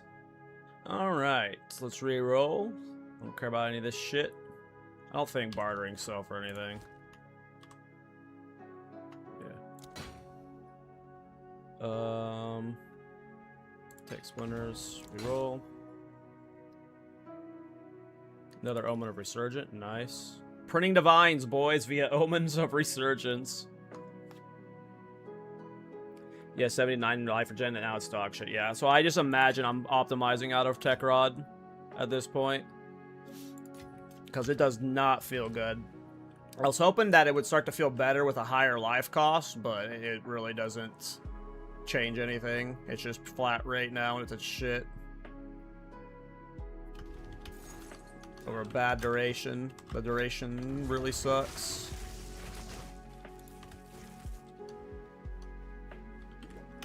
I was hoping at this point it would be really good regen, but this is the regen I'm getting. Well, a lot of that's leech. Let me show you what the regen is without leech, so it doesn't hit anything. Look at that. It's like pathetic. You get like nothing from it. Yeah, I need to drop Tech Rod. Tech Rod gonna go. Tech Rod not worth. Oh, the ritual's up here. Oh, I don't need to do another ritual. We bought everything we want from it. Can't reroll more. Let's scoop.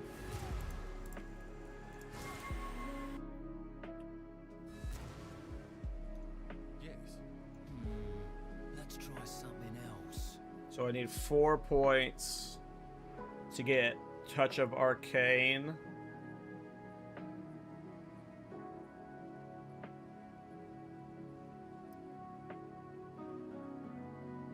And I would have it proccing off of crits. And then I would need Sanguinatic Rituals on top of that.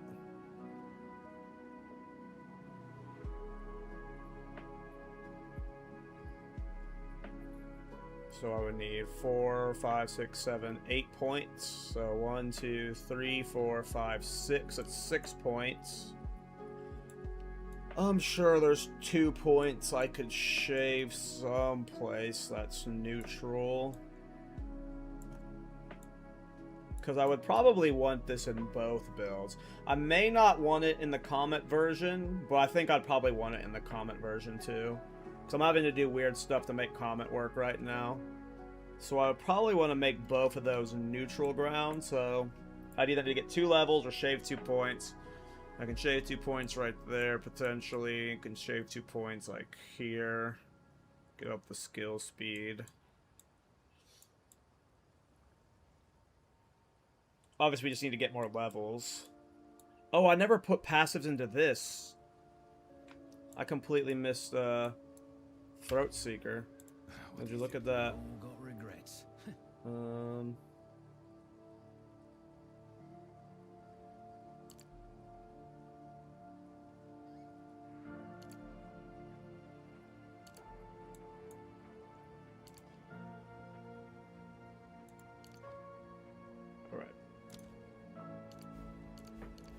There we go.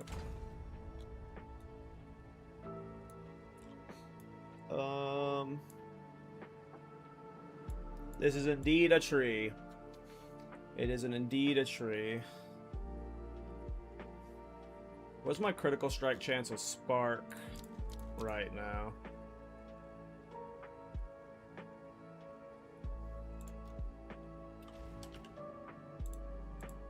Am I blind? I'm probably blind. Why don't I see crit? Guessing it's pretty low. in my spark setup. Oh, I've controlled destruction on, so I'd have to replace that with something. So my crit chance is really low with spark, so it really won't... Well, maybe it does farm Arcane Surge when mapping, because there's just going to be so many of it. Arcane Surge will be farmed plenty by Comet. Comet's got an insane crit high chance for me right now. But we would have to change other stuff too. But I want to try it. So let's test Tech Rod. Oh, but these points were weapon set passive points. Oh no, they weren't. I'm blind. Oh, okay.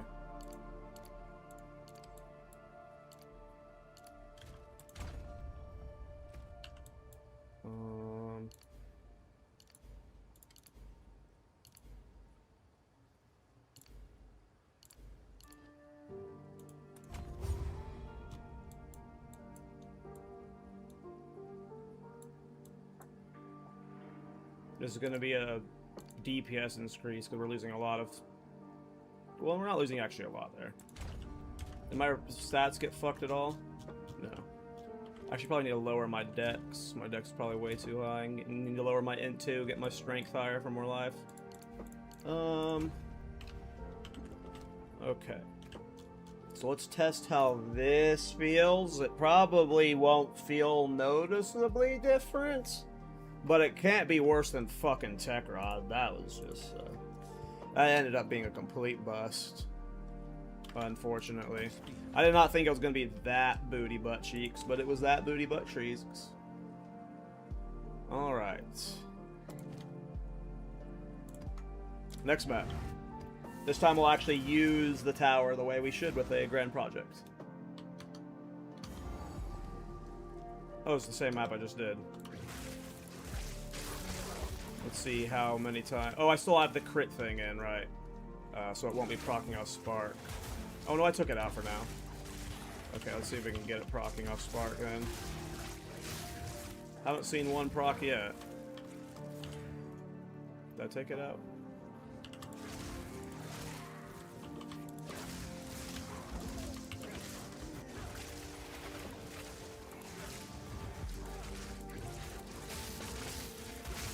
There we go, we got our first Arcane Surge when mapping with Spark. So it's definitely not going to be proccing a lot when Spark. So we might need to do some crit setup stuff that's more neutral for both builds.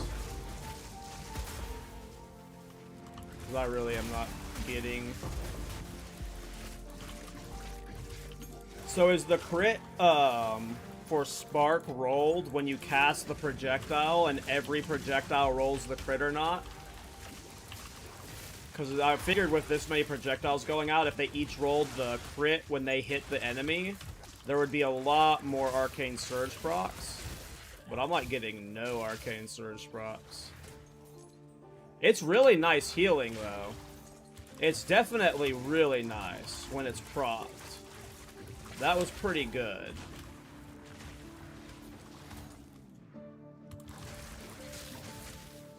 I want to try and get it procced when there's also not a lot of leech going off. Because you can see my healing right now, it's pretty like average, but when it's procced, it's noticeable. It just never... There we go. Look at that. It is just so much noticeable. Like it's a big boost to your regen.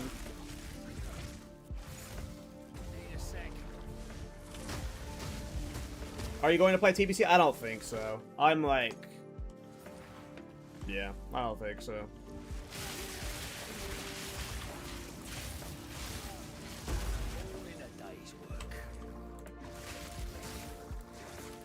I've already done TBC. I've already done TBC private servers. I've already done TBC Classic. I don't need another TBC. That was unfortunate.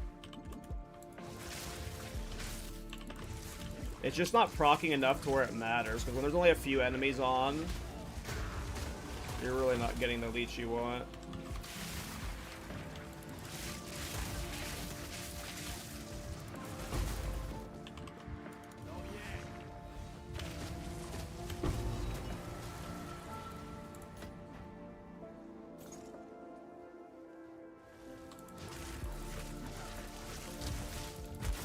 That's what I thought, but I'm really not getting any Arcane Surge procs. I guess it kind of makes sense. It's only a 5% chance to gain Arcane Surge, 10% chance to gain Arcane Surge on critical hits. So it's possible I need to get Arcane Surge from another source. Maybe there's like another skill I can farm Arcane Surge from.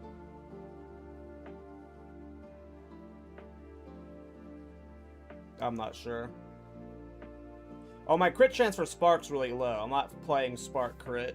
It's only like 11% right now. All my crits for Comet right now. Comet's got like a... When I'm in my staff, 67% set chance to crit, so... But Spark's super low. Spark's for Culling Strike.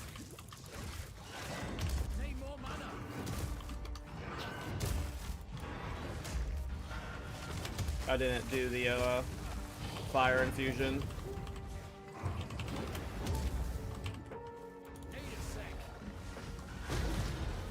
It's crazy what the Fire Infusion does for its damage.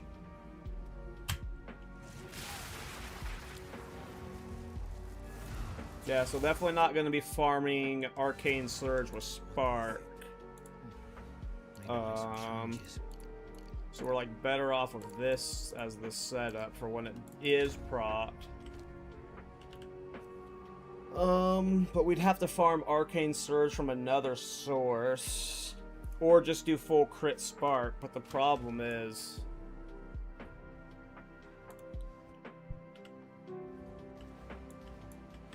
I would have to give up some certain stuff. Like, I don't need this projectiles. Extra projectiles can probably drop.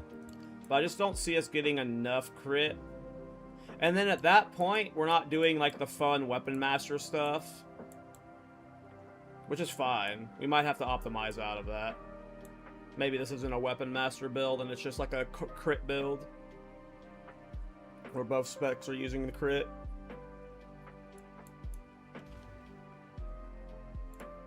I am not sure.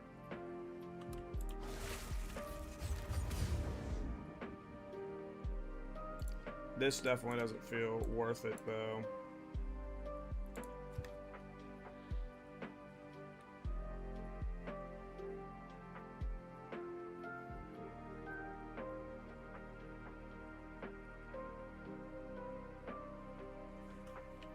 We'll keep it right now for bossing, but don't expect that to be in tomorrow.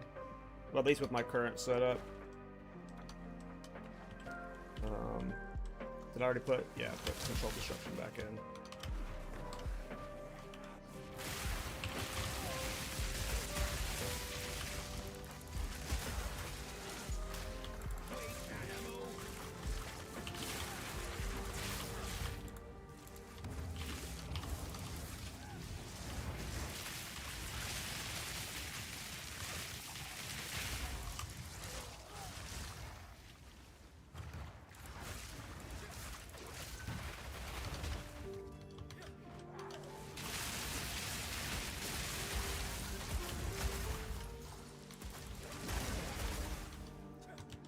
Yeah.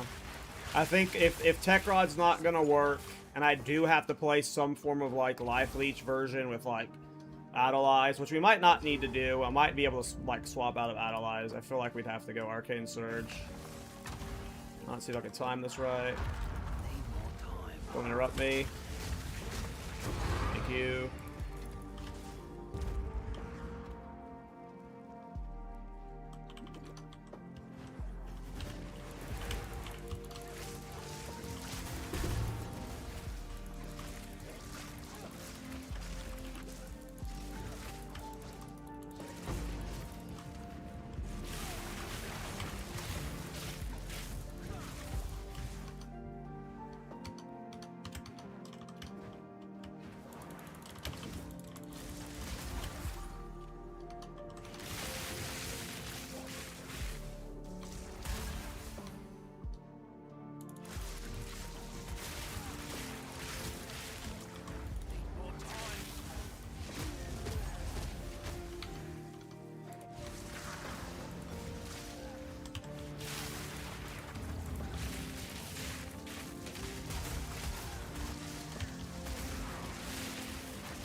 There's always a burrowed idiot someplace.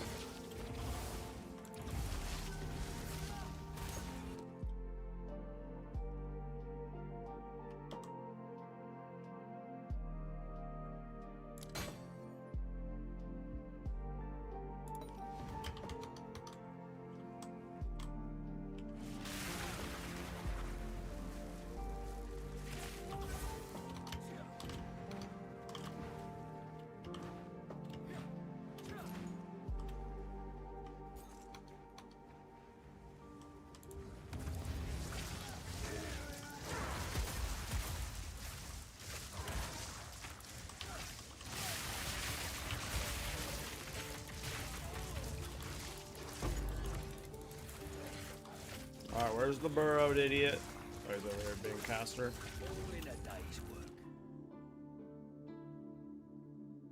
I don't think we'd be able to even defer anything if we re-rolled. YOLO. It's like a greater exhaustion. You think you can get Pillar to Cage God sort of like with the Tactician build? I mean... Not really. Pillar sucks.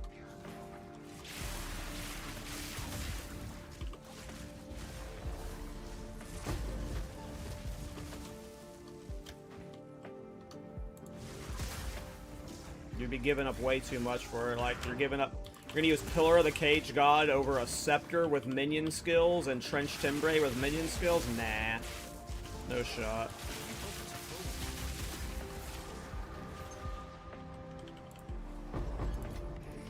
I mean, Pillar sucks. Like, Pillar's not a good item anymore. It doesn't matter, like... There's no good Pillar of the Cage God late game build. So, like, you're not gonna, like, put it in weapon set 2 in, like, a meme off meta build. Like, you'd have no damage with it. Like, if you were wanting to find a filler DPS to use, it would not be Pillar of the Cage God with quarterstaffs. And if you were using quarterstaff skills, I can almost guarantee getting a rare quarterstaff with a high DPS and melee skills would lead to better damage than Pillar, even when stat stacking. Pillar sucks now. It's bait. Like, I don't even know if there's, like, pure Pillar of the Cage God builds anymore. It's like... If there are, like, you know, you'd have to be doing a pure Pillar build. You wouldn't be doing it hybrid on a Tactician.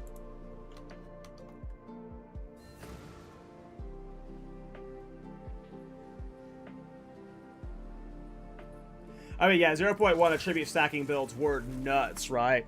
I don't know. I like, you could do it early game for sure, like, and while leveling Citrus, like, on League Start, if you did a League Start of the build, you could probably pull that off on a weapon swap to help with the early game, but late game, I can't imagine there's a setup where, like, yeah, I just can't imagine. Like, if the question is, could you do quarterstaff and weapon set 2 as filler when you're doing supporting fire? Yes. But what it would be with Pillar? I don't think so. And would it be better than just playing normally? I don't think so. I just don't... Like, obviously, we've seen videos of people with quarterstaff skills killing Uber Arbiter naked. So clearly, if you had a setup like that going, where you somehow had Hollow Palm and Weapon Set 2 or something, it could work, but it would be... It would not be with Pillar. I think Pillar's probably bait. I have no idea, Citrus. You would have... I haven't looked into Pillar. This patch specifically. Like, maybe I'm just an idiot who's sleeping on it. But from everything I remember from testing Pillar in previous patches, like, just rare weapons were always better. Pillar was good for, like, twink leveling, and that's about it, from what I remember.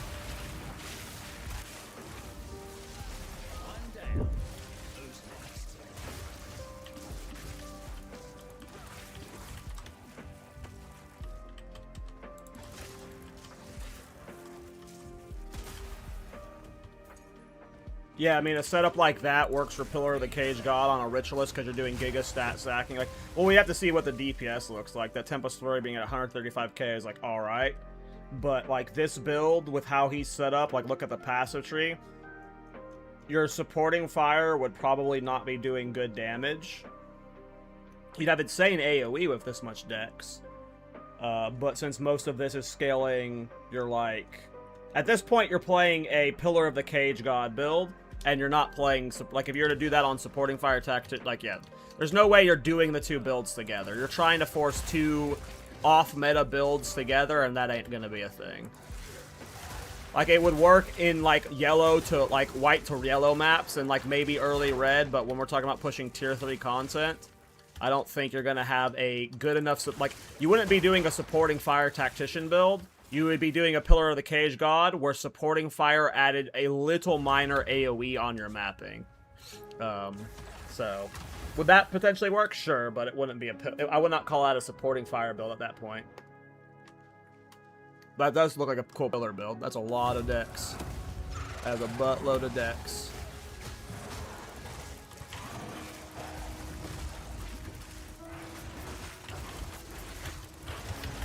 Oh my god, he's attacking so fast.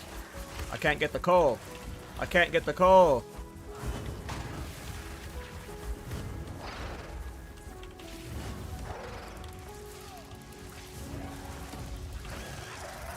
I got the coal. Hey, Dirt.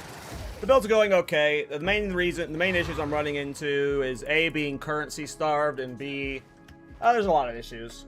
I'm trying to do a lot of weird things at once. I feel like if I did a pure Spark build, if I just, like, was ditching this Witch Hunter, like, 120 passive stuff, and I did, like, pure Culling Strike Spark with no Mercy, this would be a better build. And if I did just a pure cast-on build, this would be a better build. But because I'm trying to do this, like, Master of the Elements, weapon set 1 is Spark, weapon set 2 is Comet, I'm running into a lot of issues. And because we're on the private league, you know, there's a limited amount of resources, certain items are harder to get, yada, yada, yada. I also haven't been farming that much lately, I've been busy. It's going great in general. It's just nowhere near where I want it to be, and it's starting to look like I either need a lot of currency or I have to start, like, you know, optimizing out of certain things. But so far, it's going great. Passive Tree's a lot of fun. We're utilizing the 2 weapon sets really well. Mapping's fun. Bossing's fun. Alright, did I reveal anything? Oh, we got a Mansion in the Mist. So that's cool. We also got a couple close by towers. We can use this one to clear this area. We can also just clear up to here to get to this tower to get a new area. So we're doing good on tower hopping. We got a mansions we can do. What does Mansion drop? Mansion drops Rigwaltz? Is that the expensive drop it drops?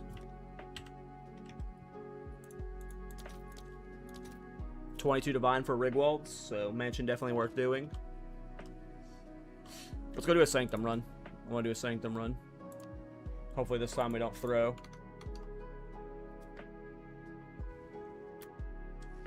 What's up, Tor?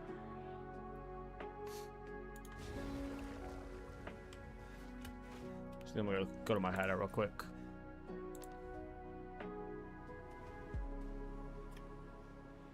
Do you think weapon swap is still untapped potential-wise? I mean, for sure, but a lot of people are starting to get onto it. Like, Prada's done good weapon swap builds. I've done good weapon swap builds. Jungroan just released his Witch Hunter build today where he's using, like, 74 weapon swap passives. Like, a lot of people are starting to get onto it. Like, again, Jungroan did a sick build that he released today. There's quite a few people who are on to the Witch Hunter weapon set passes now. I would not say it's, like, untapped, but, like, it's still untapped potential-wise. Like, people are tapping into that potential, for sure. Go look at Jung's build he posted today. It is, like, the perfect example of what you can do with a Witch Hunter. Obviously, he's going to be the person that's going to exemplify, Jungroan's Razor. No, it's the, he did a oil grenade build where he was using Incinerate. He was using a Incinerate cheese with infinite ramping ignites to make his oil grenades do crack damage and cracked AoE. Definitely one of those Jungroan builds that are going to get nerfed. That was a cool setup. And he had a really good sorcery ward, which I've been a big sorcery ward simp for a while.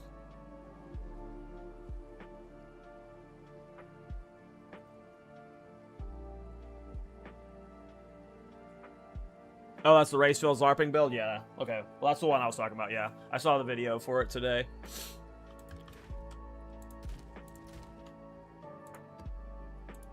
What's my tech rod going for? They're probably not selling for anything. A divine, yeah. Makes sense. Tech rod poop.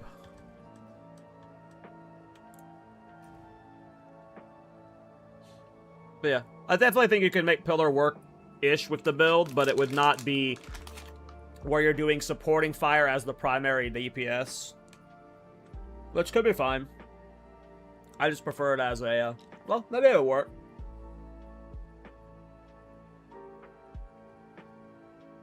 I think the Oracle's gonna find some weird stuff too. Maybe. I think Oracle's already, like... Oracle's not as interesting as I was hoping it would be. It's got some fun, weird stuff, but, like... Really, what Oracle's gonna be used for is just enabling cast-on builds with builds you would not have been able to do cast-on crit with before. So it's, like, interesting in that sense, but I don't think... Like, when I looked at Oracle originally, I was like, oh my god, there's, like, gonna be a million weird builds you can do with it. In reality, Oracle's just used as a cast-on enabler. And for plant builds. It's a fine ascendancy. It's fun. And there's definitely some cool stuff there, and I imagine it's going to get a lot of passes over time. That change and stuff, but... Yeah. I think Oracle is not quite as exciting as I was hoping it would be. So, like, I looked into the culling bow builds, and they're cool. It's just very limited. There's very limited skills you can do it in and stuff, and to me, it was just like, if you're gonna do a culling bow build, like, you're basically forced to do a culling strike lightning skill, because, like, you have all this lightning scaling over here. And if you're gonna do a culling strike bow build, even with lightning arrow, why wouldn't you just do that as a witch hunter? You get built-in culling strike, you have the culling strike nodes down here, you got the lucky lightning nodes here, you got all the crit nodes over here, the projectile nodes over here, the evasion nodes over here, that scale of Iron. Like, when I was looking at, like, doing an arrow or, like, Oracle culling strike build, I was like, oh yeah, that'd be fucking fun. But then it would just be worse than the Blood Mage culling strike builds that are already fucking good. And then it would be worse than any Witch Hunter culling strike build. That was, like, my initial guess, or my initial hunch with it. It wouldn't be, like, a non-fun build to do. It wouldn't be bad, but it was just, like, if I've already done culling strike builds on Witch Hunter and Blood Mage, and it wouldn't be better than that. And the variation you would do on it with the lightning bow, you could just do on the Witch Hunter, or the Blood Mage. So it just didn't feel... And you were, like, pathing over for a passive for it that was, like... Yeah, I don't know. Culling Strike also feels better when you have Decimating Strike, in my opinion. So, I don't know. I just prefer Culling Strike builds on a Witch Hunter. But I am hyped to see what... I mean, people have already done stuff with that node. There's, again, a good Lightning Bow build with that node on Oracle. Oh, I picked the wrong one. I meant to pick the middle one. I don't know what that's going to do to my pathing. I wasn't paying attention. It's definitely not bad. It's just like when I looked at... Like when I originally saw that, I was like, oh, fuck yeah. I definitely want to do a culling bow build at some point. But then when I just started thinking about it, it was like, oh. I should just do that on Witch Hunter because Witch Hunter's got all the bow stuff and all the projectile stuff by him. As well as lightning stuff. And then you could just do a high Exile to make sure you get sorcery ward.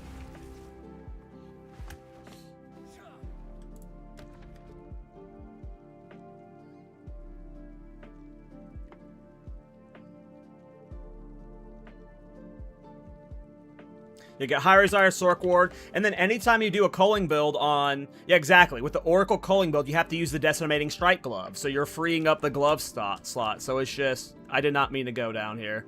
I meant to go up here, which did not give me this room, so now I'm seeing one fewer rooms ahead. Already bricking the run at the start.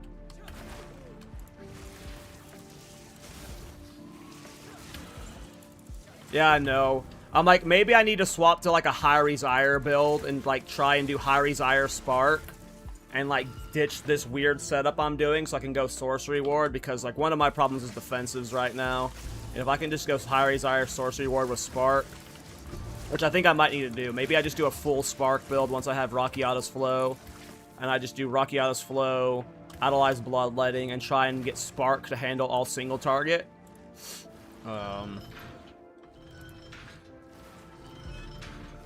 But then, like, I would have to, like, do Mind Over Matter to get a big mana pool. It's just so hard to solve the fucking mana cost issue for Spark.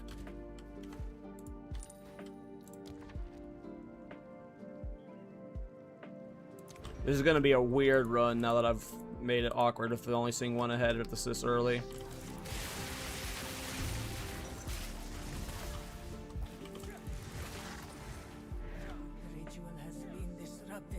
Oh, I love Sorcery Ward. Sorcery Ward, like, I already thought Sorcery Ward was overpowered, and then they buffed it to where it worked on Chaos and Physical.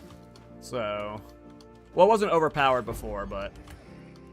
Also, what's funny is at the front of this, or at the start of this patch, I kept saying that Sorcery Ward was arguably the best defensive in the game, and I said this on the podcast, and I remember getting flamed to shit for it. There was like, there's no way Sorcery Ward's that good, and then you got Jungro now saying that he thinks Sorcery Ward at its high end is potentially better than Energy Shield, which is what my vibe has been this whole fucking time. Sorcery Ward with the new Chaos and Physical damage.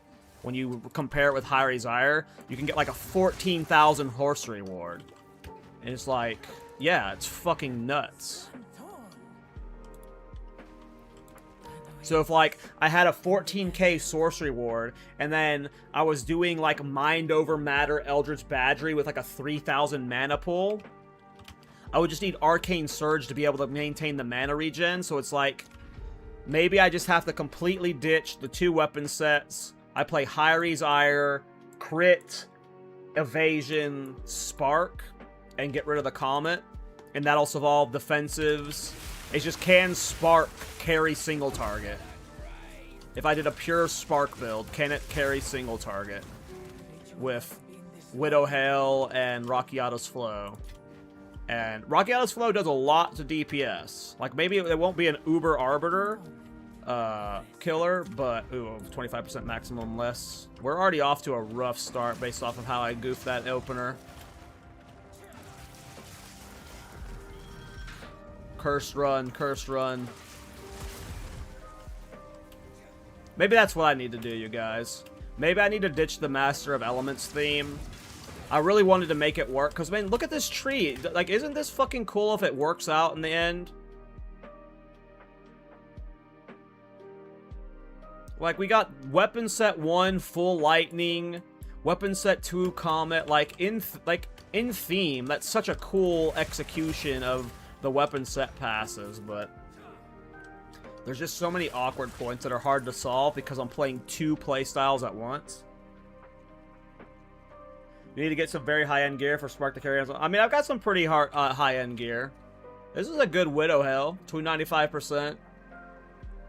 This is a good quiver for the build.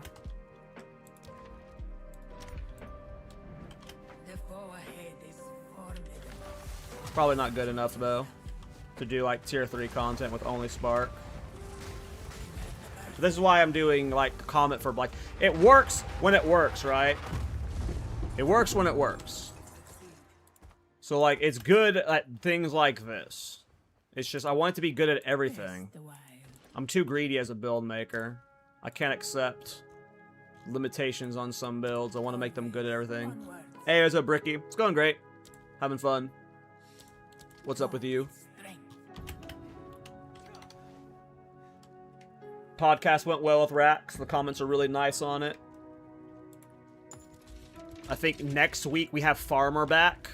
So we're going to have Farmer X Farmer on. Or X the Farmer X, I think is his handle correctly. I always just call him Farmer. So Farmer's our next week's guest. I believe we are doing it Wednesday. So it's 1 week away for the Farmer episode.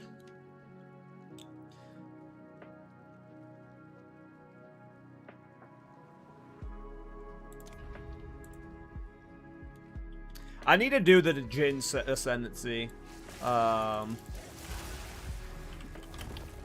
I just haven't been inspired to do it yet. It's on my list, though.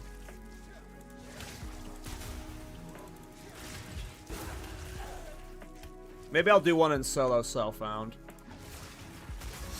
Because I do want to do... I don't know if I'm going to be playing the PoE 1 League, and if I do, I won't be playing it super heavily. Because I really just want to play solo self-found or hardcore this league. So, like, I probably got another month of playing Trade League, and then I want to do a solo self-found run. I might as well get that key. Rex was a good watch for sure. I'm glad you liked it. I liked it. Rex is a cool guy. He's got a lot of fun takes. You know, he's good at giving criticism without overly glazing, and he seemed like he had a good time. He said he liked the pod, and you know, hopefully we'll be able to get him back as a regular.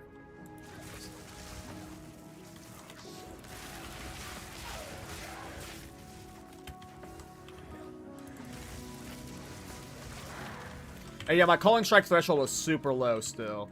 Like, I only have 109% on the helmet.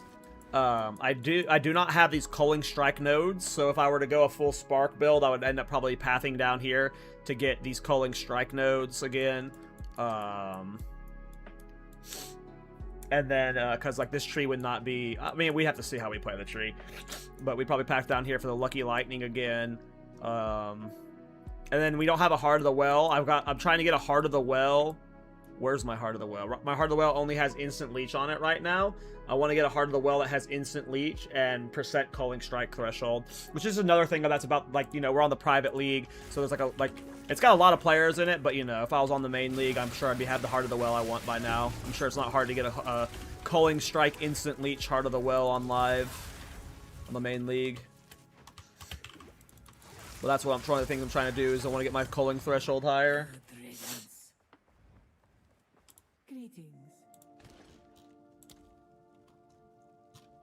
The choice is made.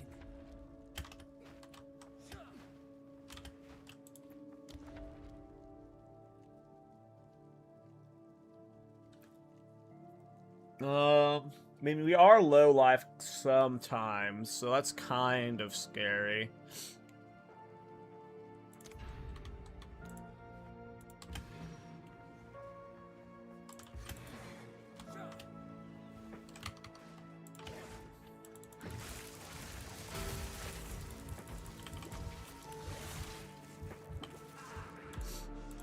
You've solved mana issues with Spark, Ball, Lightning, Warp build with Equilibrium, Arcane Remnant.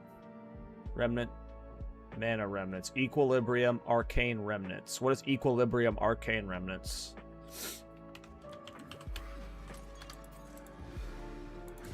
I'm new to caster builds.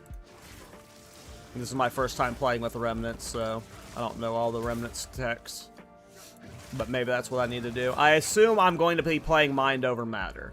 Like, Mind Over Matter is the only way I can handle the intensive mana costs I've had so far as a Witch Hunter. So if there's like a, you know, if I'm doing Spark single target, and I'm doing some like Remnant cheese with Ball Lightning, I could easily see that working.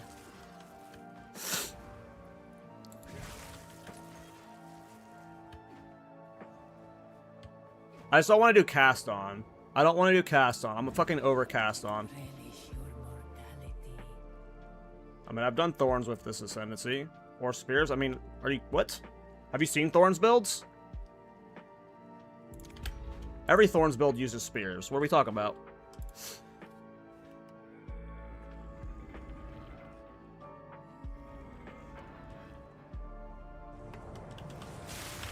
Every Thorns build uses, Spears.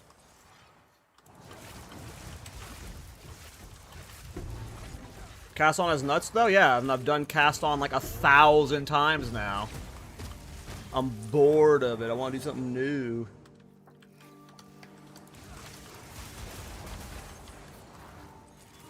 Did we get the floor 2 Secamus bug where the rare stop spawning? Yay, the floor 2 Secamus bug where the rare stop spawning. Yeah, Spears are good with Thorns. I've done Thorns Witch Hunters and Tacticians before. I've done Thorns Gemlings before. You wouldn't do a Thorns Ranger, though. That's That'd be shit. I don't know what either of those ascendancies would do for you.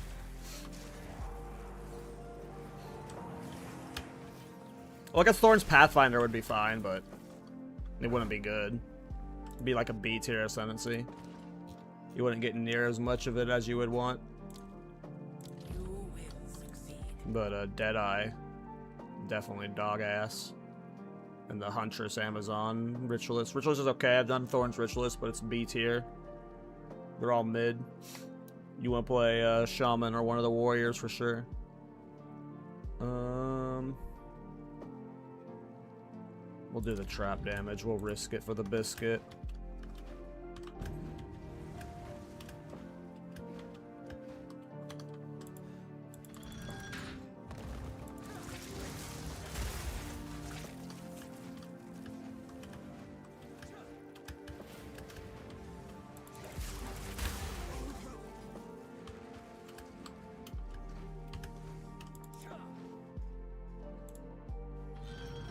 Equilibrium turns light remnants to cold, so ball lightning creates infinite cold infusions.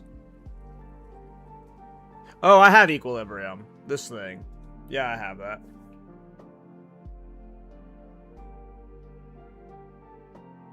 What's arcane remnants? Do I have that? I don't think I have that. Oh, interesting. I didn't think about that.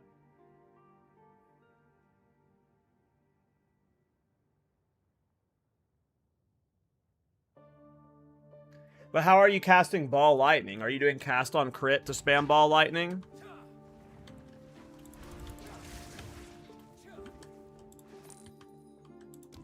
Or cast on elemental ailment? Because I assume you're like, it would be awkward if you're just like rotating ball lightning and sort or spark. I mean, you could do that, but I'm guessing you're casting on it.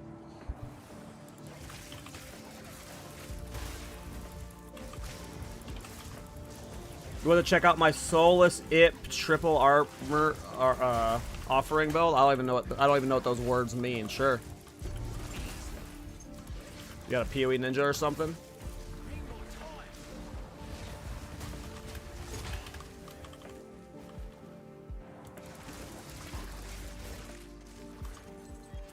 Oh look, the floor 2 Sectimus bug, where the rare stop spawning. Still in the game. No, I cast ball light, lightning warp, then spam spark. But how do you spam spark to be able to infinitely generate? Like what is your rotation exactly? Is it like how many sparks are you casting before you cast your ball lightning warp setup? You had 100 skill points. Yeah, that's the Witch Hunter passive thing. Weapon Master, you get 100 passive skill points, but all your passive skill points become weapon set skill points, so you can use them in both. You can use a lot of weapon set passives. There you go, full shenanigans. What is this? Soulless. Oh, Soulless Ips is so I literally thought about this helmet earlier today. I was like, I wonder if I want to use Soulless Ips just so I don't have to Rakiata's flow swap. What skills are you using? Soul Offering. Oh, you're doing a cast on build. Oh, yeah, this is probably goofy as fuck. How many cast ons are you getting? Is it crazy? Are you getting like 1,000,000 comets per second? This looks like a fun build. Invoker Monk, interesting. What ascendancy passes are you taking? The Meta Skulls? Ah, yeah. That's why you went Invoker Monk, for the Soul Springs Eternal.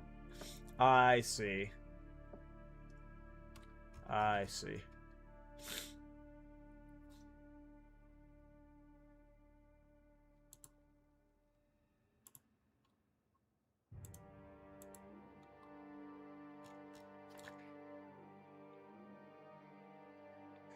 So what happens? It's just like...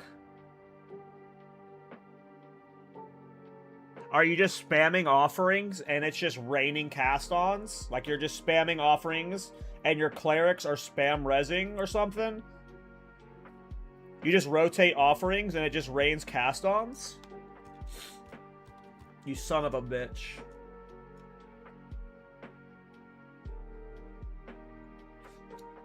I want to play this. This looks cool. I like, what's funny is, like, I'm at that point as a build maker where, like, I just see this and I can see the build in my head, and I can already, like, without even knowing, I bet you're getting a hilarious amount of cast-on comments.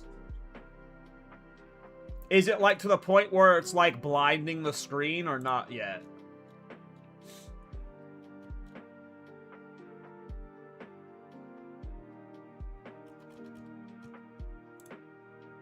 On bosses, it blinds the screen. Like, are you talking, like, 300 comments? Because that's what I'm seeing in my head, is, like, it just completely, like, just, like, waves down an army of them. Like, that's what I'm seeing with this tech when I'm looking at your PoE Ninja. Soulless Ips. Yeah, I was literally thinking of this helmet this morning for this build. Each cast is, like, 7 comments. That's fun. This looks like a fun build. They're reasonably tanky, too. This doesn't look like you've spent an insane amount. I'm guessing you're on a pretty reasonable budget here.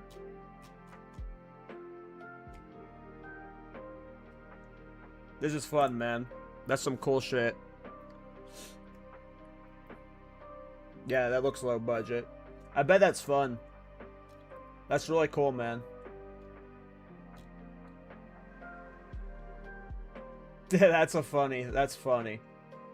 Yeah.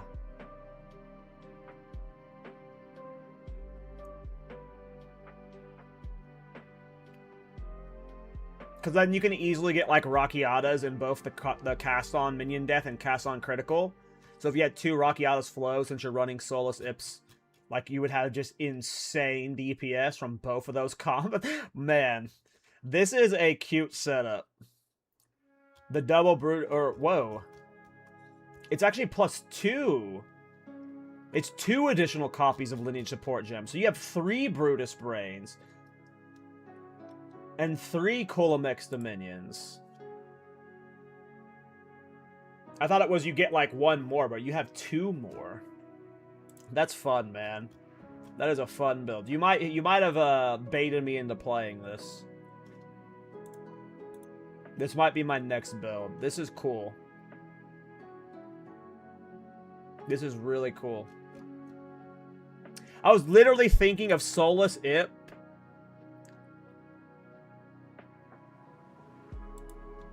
This morning for this build. I've always wanted to do a build with this, and, like, this is the first Soulless Ips build I've seen that makes me go, oh, fucking shit. Why do you have your offerings at such a low level? I'm guessing that you just don't need to scale them, so you're keeping the mana cost low? Mana cost, gotcha. Sorry, I don't have a screen set up to show his PoE Ninja. Let me get that set up just so I can show you guys. I feel I'm an asshole for not having this on screen with you guys. So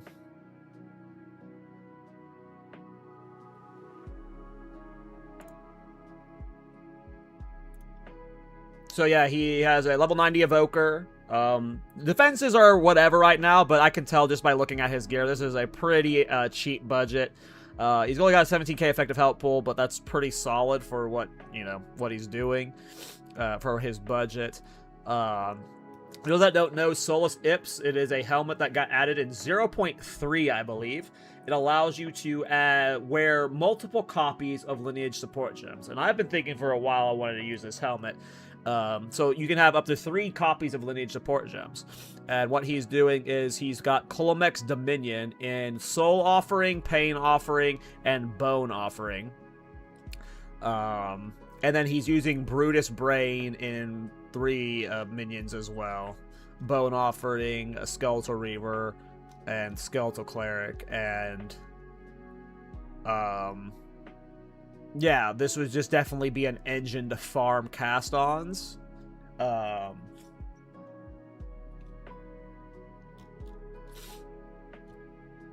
I can't imagine the mapping is super fast. I can't imagine it's giga slow.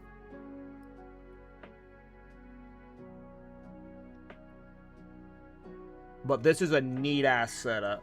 And I might be baited into playing it. And of course he went Invoker for the meta skills. They gain more energy and they have increased efficiency.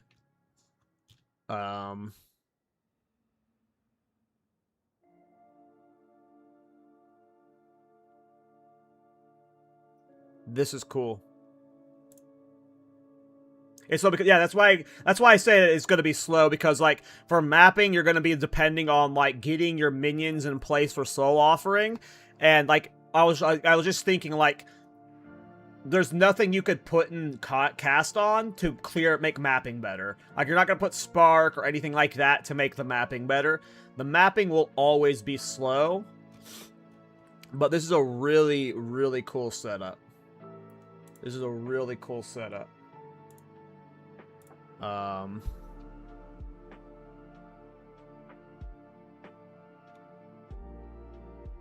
You may have inspired my next build. I'm gonna make sure I screenshot your name, and I'm gonna screenshot your PoE Ninja too. So if I do end up doing something with it, I'll give you a shout out. This is cool. I don't know if I will do it, but if I I haven't had build inspiration for a little over a week now. I've been pretty locked in on this Spark character, but I've been looking for a Solus Ips build for a while, and this is a cool one. Like, even if it's, like, limited in how it scales and stuff, I've been wanting to do a Solus Ips build, and this one, like, this one looks fun on its potential. We'll have to test it.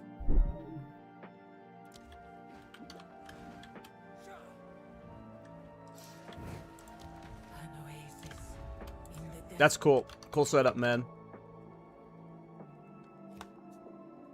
You remember a similar build with Cholula on YouTube? Cholula would be good for it, too. I could see Cholula being good for it. Honestly, there could be multiple sentences are good for it. You don't have to do that on Invoker, but I get why he did on Invoker.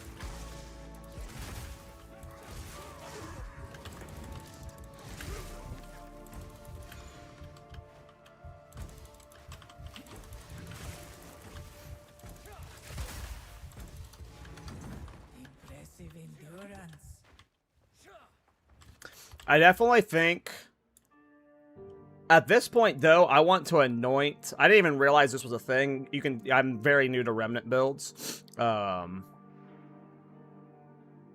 think I'm gonna anoint this, though. I had this anointed because it was cheap, but I think I'm going to anoint this and then maybe go a more mana-heavy setup. It's like Psystorm from SE2. Unearthing Nova. What is Unearthing Nova? I don't even know what that is. Was that one of those skills you had on your bar that I didn't read? Unearthing Nova. Unleashes a Nova lightning damage to electrocute enemies. Enemies close to you take no damage, while enemies on the edge of the ring take significantly more. What? Whoa, whoa, whoa. What is that skill? Is that from, like, a staff or something? That's from a staff. Unearthing Nova. Can you make an Unearthing Nova build? Is there a way you can get, like, an Unearthing Nova to, like, a giga high level that's, like... And you're just, like, sniping enemies on the edge of it to, like, do massive damage? Deals more damage to enemies based on distance from you. Up to 100% more damage on the far edge of the ring. It just depends on how I can scale its damage, but...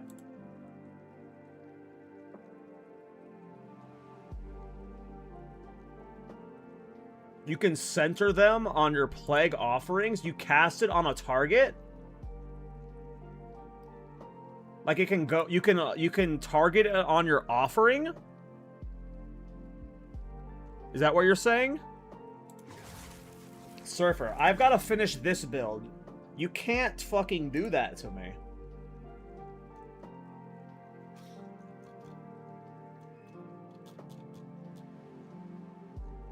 Oh, from Coolamix Domain.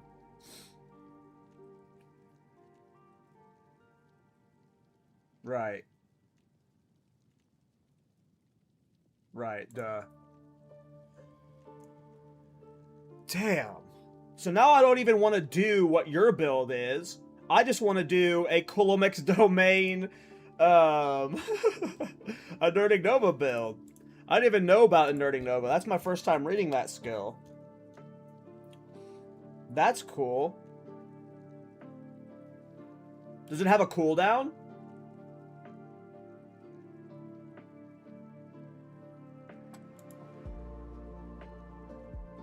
I've used a few scaff skills, like Living Bomb. I leveled many builds in 0.2 with Living Bomb when it was a staff skill. So I've used staff skills before, but...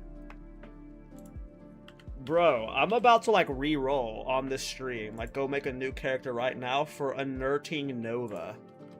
What? That sounds like a fun build. Or Enervating Nova, I can't read. What's the lowest level you can get it? So you can start leveling with it at level 52.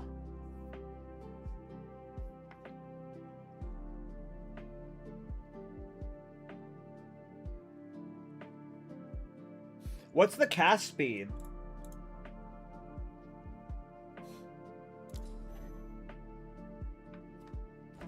I'm in a Secamus. I'm like mid-Secamus, like fucking getting inspired to do a new build.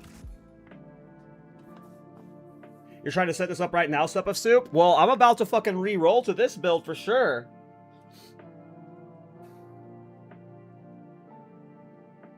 I'm about to be gigabaited into playing Enervating Nova. I didn't even realize this was a skill. Did it get added this patch, or has it been around forever and I've just never read this skill?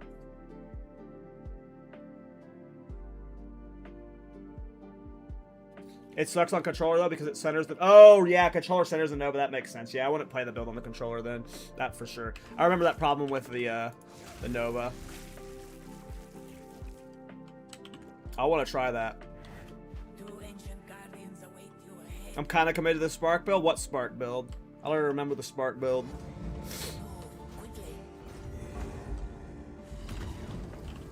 Too early? Too early again. Oops, I didn't do my Frost Bomb.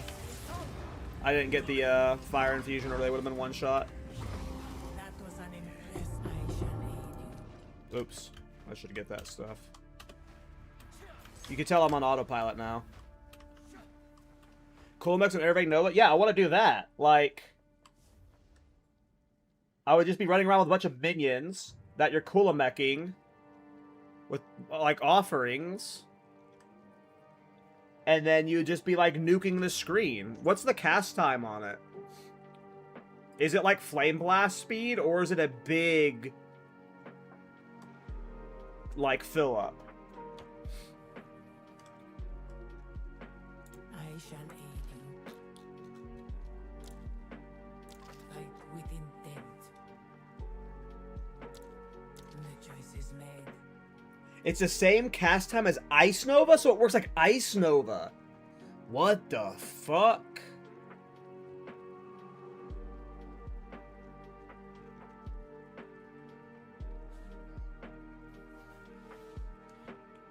Shaman Decimus. You should play Shaman.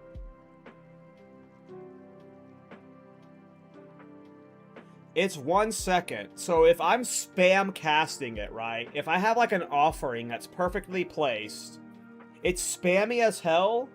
Does it do good damage? Can you scale it? It's Psystorm. That's fucking awesome. Does it put like a Psystorm on the ground? Like an act, and does it overlap? Bro, I'm about to have a fucking stroke. This skill sounds awesome. It overlaps? Holy shit.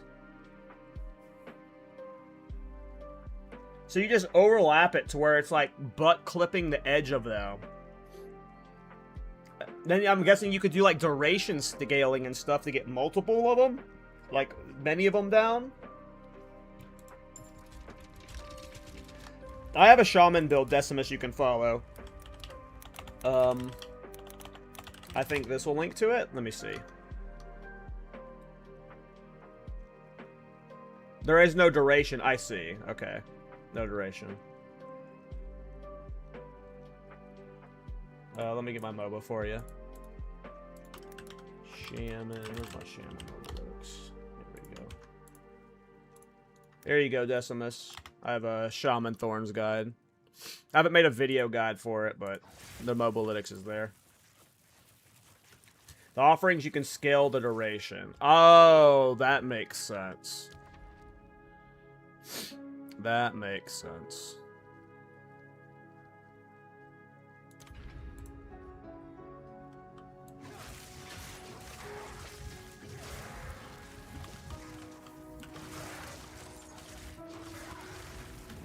The ritual has been disrupted.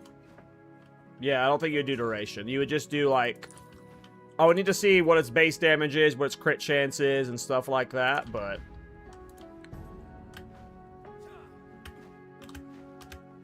that skill looks fun. Also, just your offering build looks fun, too, so...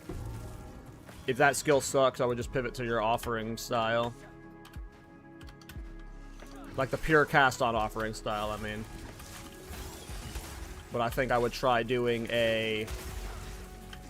innervating whatever nonsense build with the lineage gem first.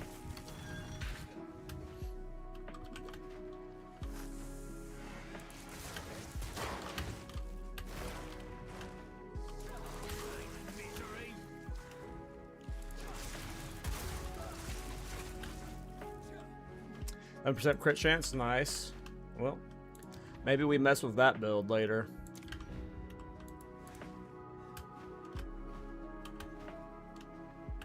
Nice, Vela.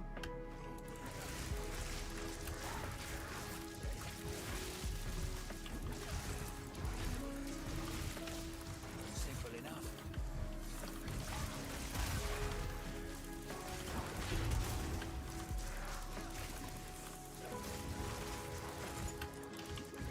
I'm guessing it doesn't have a limit, right? So like Stormweaver wouldn't be required. Let's try to think about ascendancy I would do it on.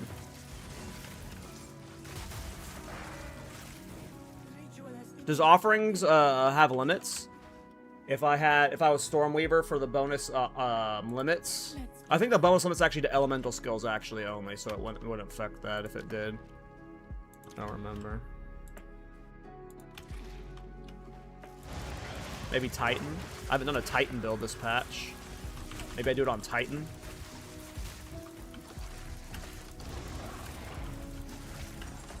Maybe Blood Mage too. I haven't done a Blood Mage build this patch.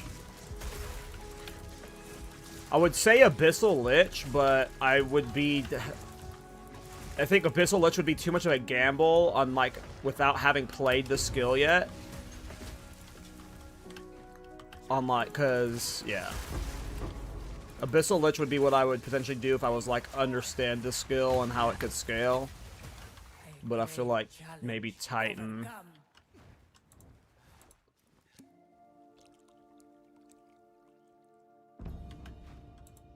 If I'm doing a non-cast on version. Well,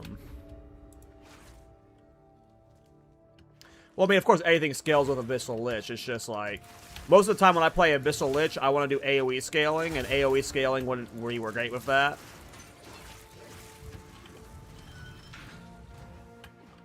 So you just have to do damage scaling or whatever, which is fine, but that's boring. If you're not doing AoE scaling on Abyssal Lich, why are you Abyssal Liching? Well, make sure comment repeat that many times. Zarok's Refrain. Supported spells echo 3 times. Always onwards.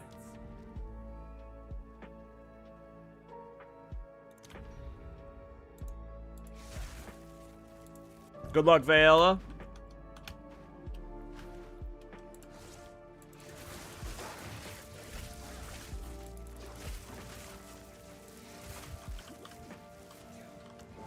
Incendiary shot, yeah.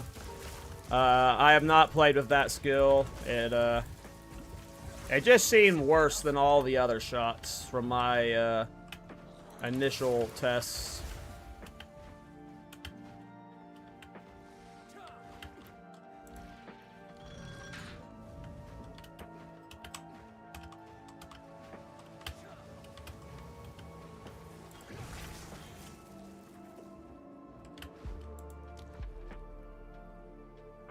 But maybe I do it on an Invoker Monk. Like, Titan feels good too, but even, like... Yeah, maybe you do it on an Invoker Monk too. Maybe Chalupa, though.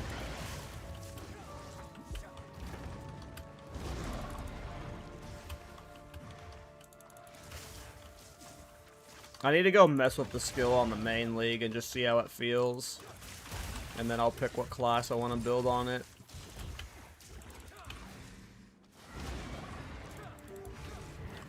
Though, we still need to finish this character.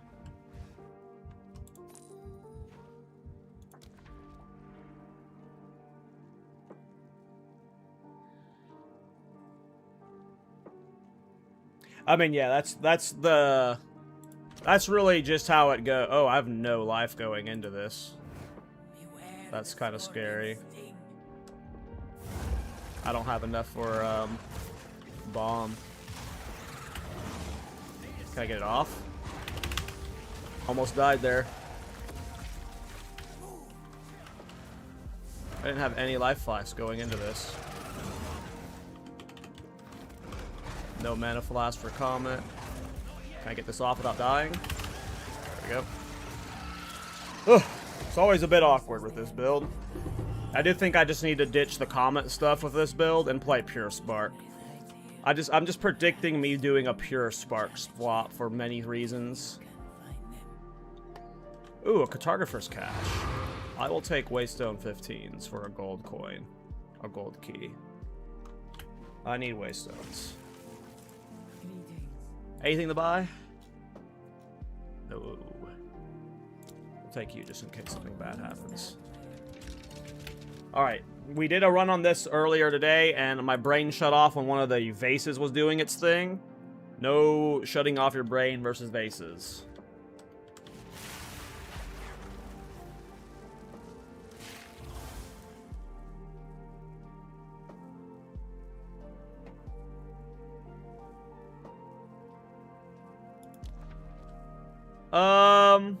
I mean, that would be cool, but I also think that would be OP drip. So, it would definitely be a cool change. It would definitely get me playing Warbringer. I just don't know if they would do that.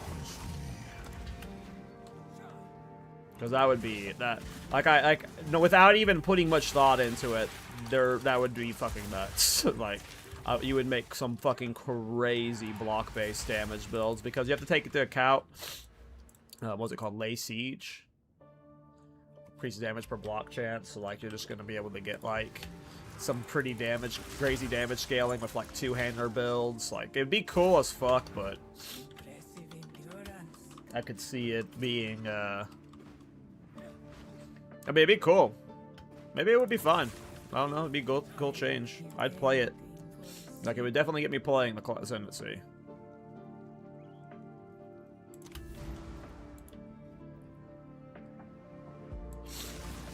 Yeah, I do have the 40% move speed boon too. I've gotten some pretty good relics for sure.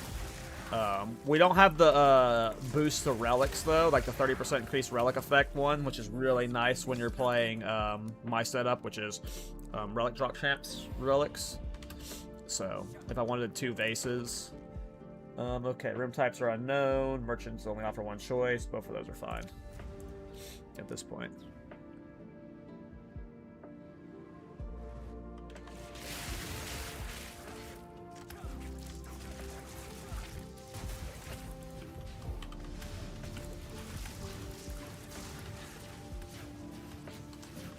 Oops.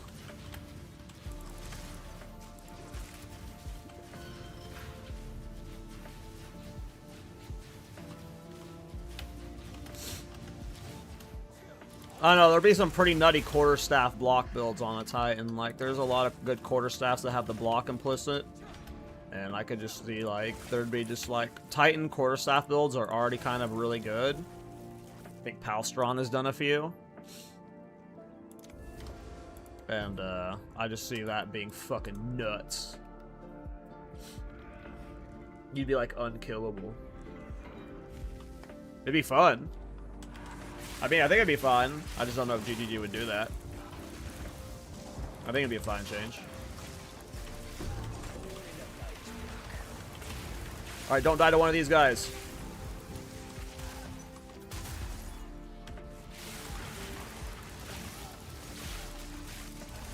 Don't die to one of those guys. I'll let one of those guys kill me in a run earlier.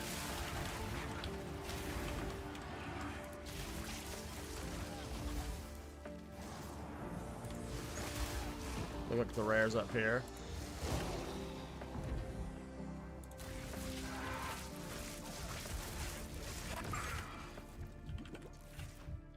Hey, yeah, it'd be a cool change, Drip. I'd play it for sure. My first thought would be definitely doing a quarterstaff build on a Titan. Or a Warbringer, excuse me. So far we're looking pretty clear. You truly know you will suffer the same fate as Varashta. Who's Varashta? What fate did they suffer? I'm just here for loot, man.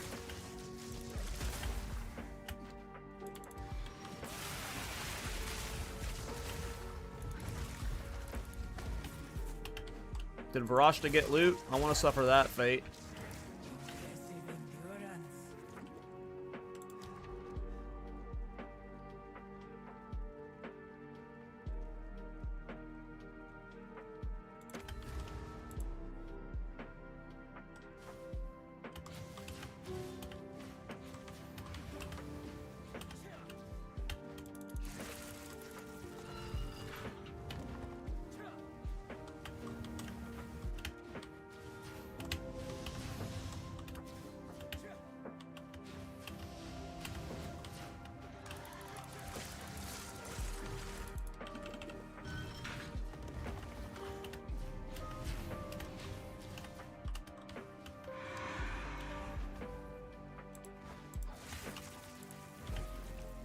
Relish your mortality.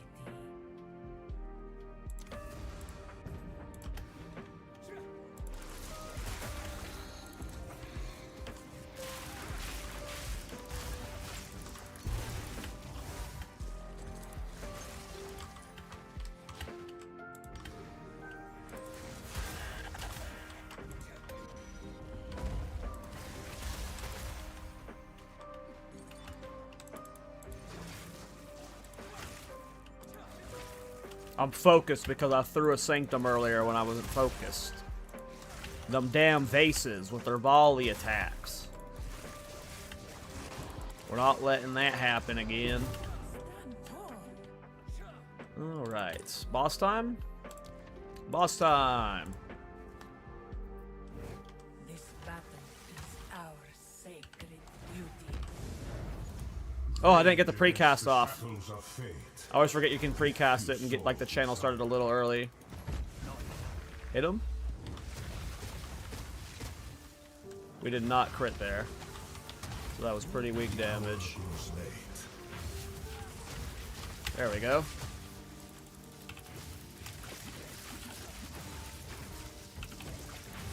Might die here. I actually let my life get way too low there. The sands of time wait for no one. I forgot that I do life leech and mana leech, so I let it get way too low. If I had better culling threshold, he probably would have died there.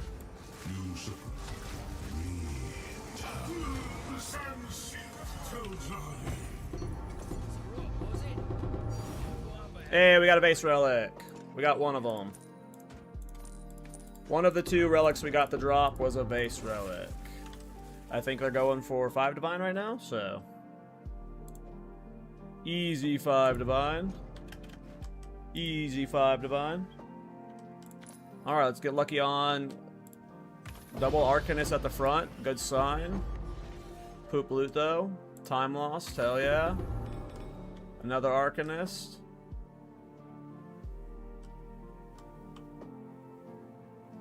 They going for 9 divines last I seen on the private league? I'll check in a second.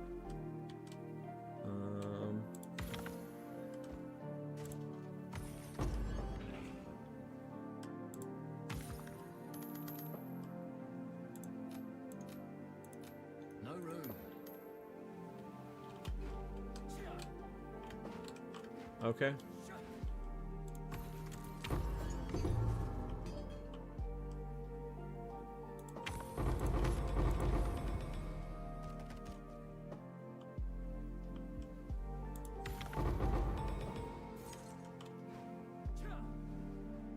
Yeah, I'm on the private league.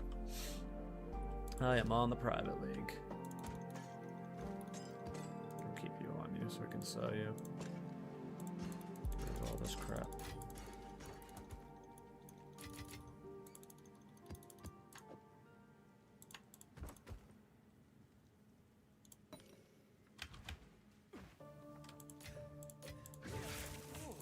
Better than coin.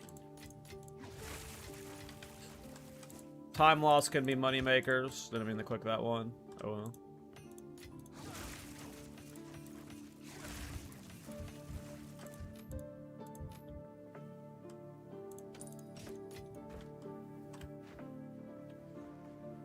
Okay, doke.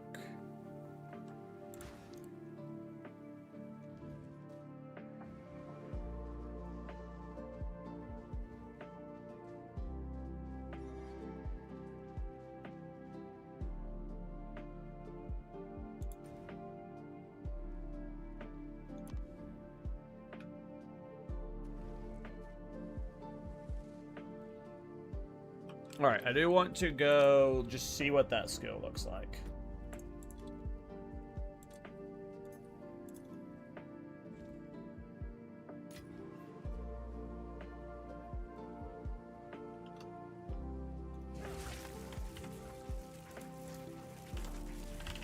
What was it called? What was the skill called? I can't even remember now. Or what was the staff base called?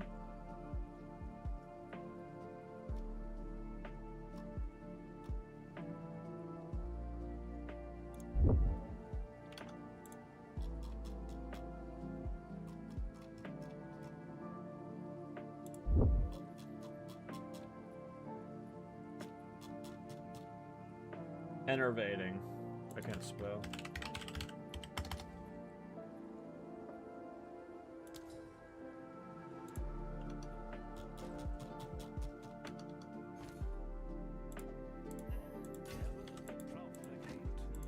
All the best.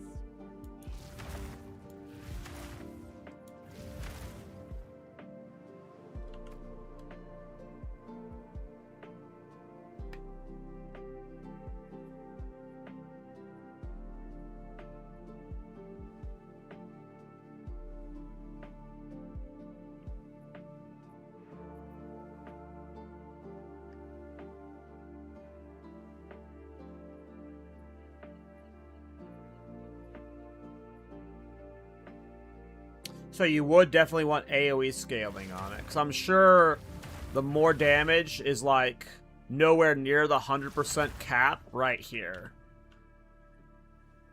So you would definitely want some AoE scaling. So maybe Abyssal Lich is the play.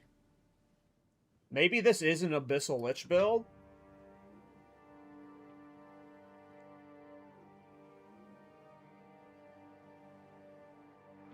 What does it mean by outer radius is 2.6 meters, inner radius is 1 meter? Like, does that scale, does that value scale if you put AoE in it? Oh, I have a bunch of uncuts on me already. Look at that.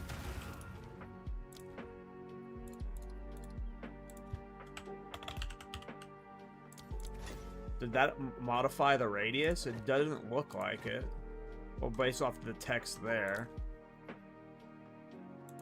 Okay, so this does change the inner and outer radius with AoE scaling.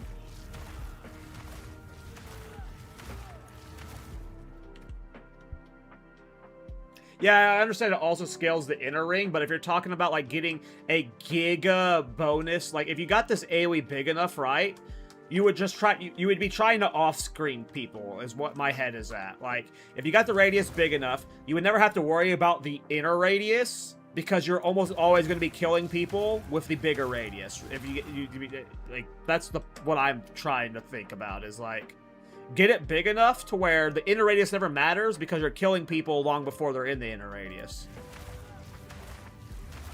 And you would always be, like, edging people with it. Phrasing.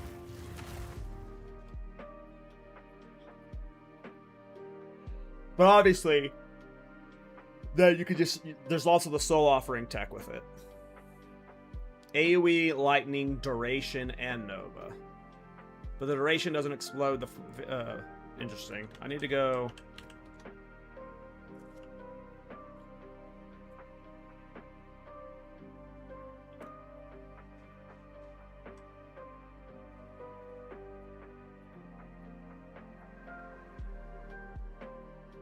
I need to test how that feels, but... Yeah, duration for the electrocution debuff, yeah.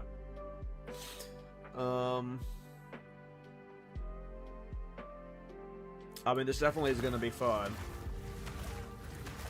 But again, it's a spell skill, so you don't get the lineage slots until you get level 20 with it, which requires level 90. So you wouldn't be able to get it fully juiced until you're like deep in endgame anyway.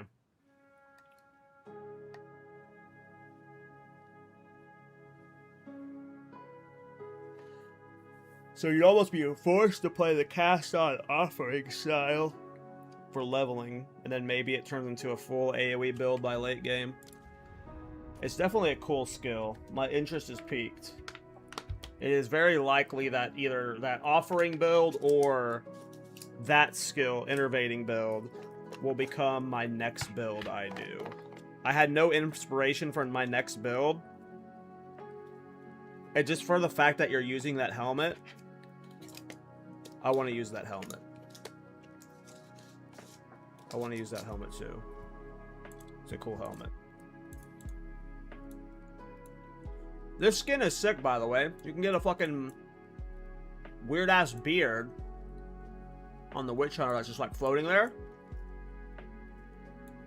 When you have a pipe in it. It looks cool.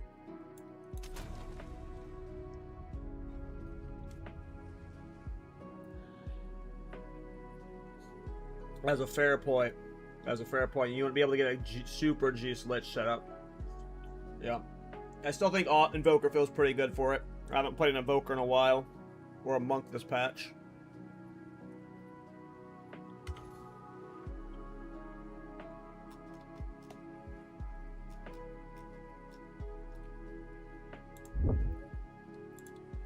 And the... what's it called? Soulless Ips? Is there any fun mods you can get on it? Equipment skills have increased attribute requirement, so you'd want that the low roll, I guess. I'm sure that's not an issue to itemize around, though. You would just int stat, because you're playing int skills with it, with cast on and offerings, and then the lightning spell with the staff.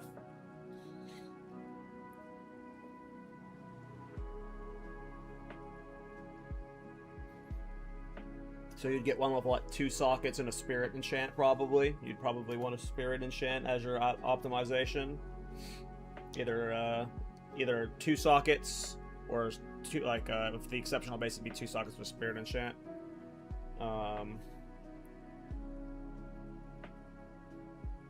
Yeah, I mean, it doesn't look like you could get this pretty crazy.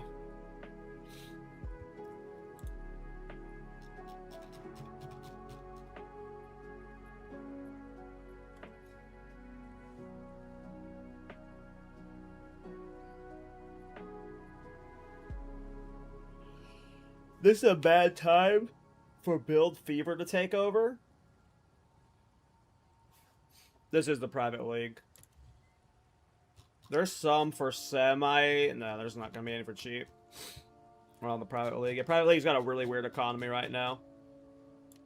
I don't know if I would do this build in the private league. I would probably finish this character and then go do this character and not private league.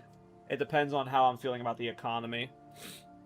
Because when thinking about the build, like if I'm thinking about pushing this build to the absolute limit, because you're talking about using like this helmet, right? So in your setup, you've got like the Brutus Brain and the Coolamex Dominion setup going, but then my brain immediately goes to you're also doing the double cast on, and since you're on like it looks like maybe a 5 divine budget, neither of your cast on crit or cast on minion death has Rakiata's flow in it. You're using Zenith 2 in both of them. So if you just, like, fucking Rakiatas that up... Like, are you kidding me? What would you use the triple Rakiatas in? Could you get cat...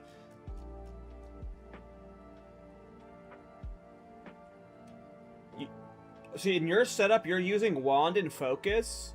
If you ran Wand plus Scepter, you would be losing the +2 spell skills. But do you think you could mix in Cast on Elemental Ailment as well for a third set of comets?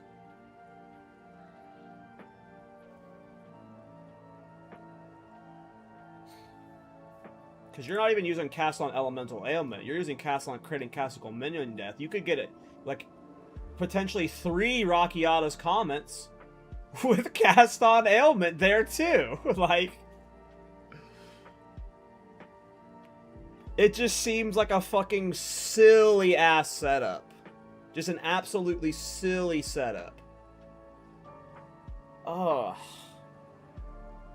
But I don't even know if I'd be able to get 3 Rakiatas on main league versus this league. Like, this league might just be fine for it. What is Rakiatas for on both leagues? Let me check.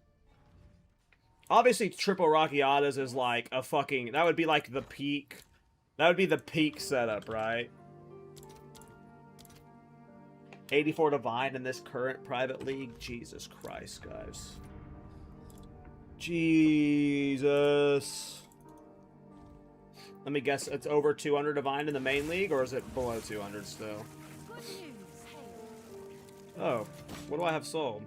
8 Divine worth of stuff? Nice. What's my currency like here? 88. What's new? I can probably sell some stuff. What is Rakiata's at? 200 Divine in the main league and 88 in the side league. Yikes, yikes, yikes, yikes, yikes, yikes. And I need 3 Rakiatas for this build? 3? Bruh, we gotta start grinding for it. We gotta start grinding for it. Speak. I'm gonna farm mine too. I mean, I always farm my own lineage. That's why I do the Citadel hopping strat. I'll farm it. I'll farm my own Rakiatas. I'll get one in a couple days. How is that build, Surfer, on the budget you're at farming? I'm guessing not very good. I should probably just farm on this build if I'm staying on the private league. I want to play it, though. Fuck, guys. Why am I the way I am? I need to finish this build. But I want to fucking play it. This new build. Because it's using the helmet. It's using the cool helmet. Why do I have to be me? Why can't I just, like, commit to a build? Why can't I just, like, have fun on one build for a long time? Why do I always get baited? Why do I always get baited? I'm not saying this is bait. Let me rephrase that. This isn't a bait build.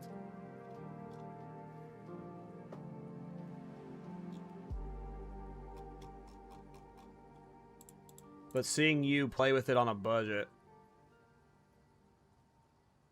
It's slow in mass because you have to wait for your minions, but once the offerings are set, you explode on screen. Yeah, but like, you aren't even like, you're doing it on a budget, and you're not even like spirit min-maxing. You don't have spirit on your amulet. You have a little bit of percent increased spirit on your ring, but you're only at 243 spirit. You could have like 400 spirit for more minions. Like, obviously you have to wait for the minions to get in front of you, but I'm sure you could like get like... Can you use offerings on specters?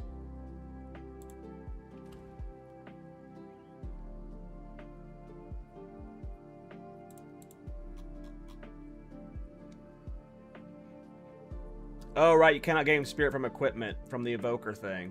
That's right. So you need a high EV-based chest.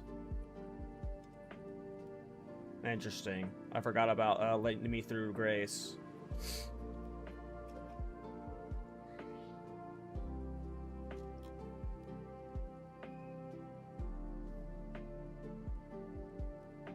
Interesting.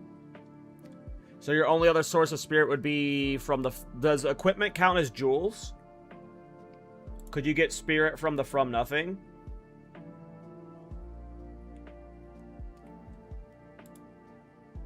Or the Against the Darkness, whatever it is? It says equipment. It says the lineage or the passive says cannot gain spirit from equipment, but is jewel is okay. But all yeah, I mean yeah, the jewels are expensive as fuck.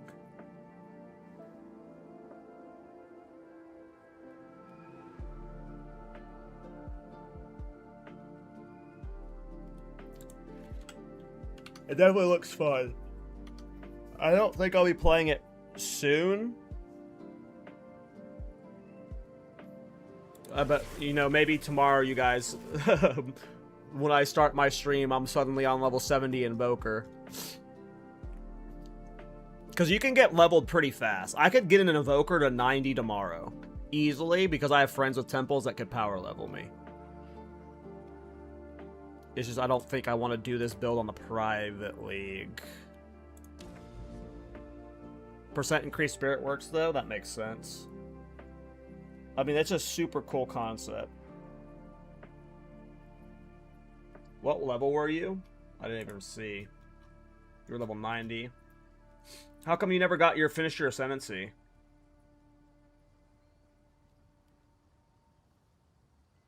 I'm sure you would just take I Am Thunder and the cold opposite of it. Don't have time? Gotcha.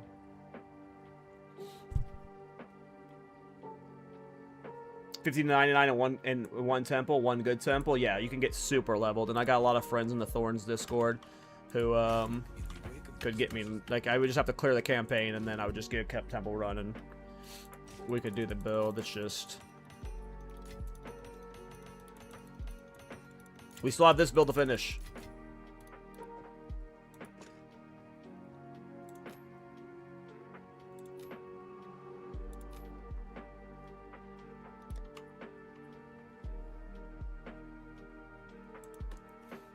Yeah, I mean, you're not horribly not tanky for your setup. Armor or evasion, energy shield's not bad, but you're definitely on the squishier end. Have you done any tier 3 bosses, Silver Surfer? Well, right now I'm doing a Widow Hell Spark Comet build. Potentially doing a fun offering build using Solus Ips. I've wanted to do a Solus Ips build and just tier 15 plus 4 bosses. How long did it take you to kill a boss with like 10 million HP?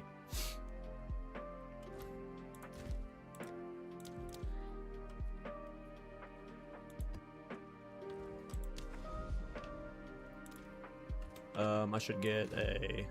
Oh, I had to have a grand project. Yeah, I mean, tier 3 boss tickets are fucking stupid. They're fucking stupid. Takes a while. Yeah, I mean, you're on a budget, so you, like without Rockiatas, with like your, you know, cheap budget, I imagine it's not the fastest kills. Oh, I was not paying attention, and I just dodged, rolled forward while reading chat, and then I was surrounded and died. There you go, huh?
Damn, didn't get a single crit on that Comet Chain. Now I'm out of mana, because I let myself take damage, so I can't get a new Comet off. Alright, wait for him to burrow out.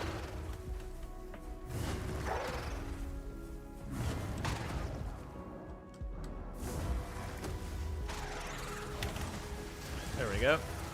When you crit, it does good. When you don't crit, it doesn't do good. Lady Luck's not so stingy after all. Yeah, are you in the Thorns Discord, Silver Surfer?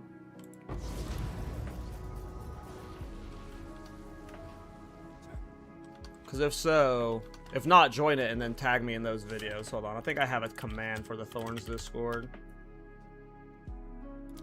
Just that's my like community Discord. I'll probably be making a we have specific channels in there for like off-meta builds that we do. So I'll probably be making a very specific channel for this build if I end up playing it. But just like in any of the general chats when you make the videos, just tag me in the video. Just like don't be afraid to just tag me directly. I want to see them. It's very possible that you guys, when I start my stream tomorrow, I might be playing a new build. Anyway, later, Bricky. Have a good day at work. Hey, what's up, Protag? How you doing, man?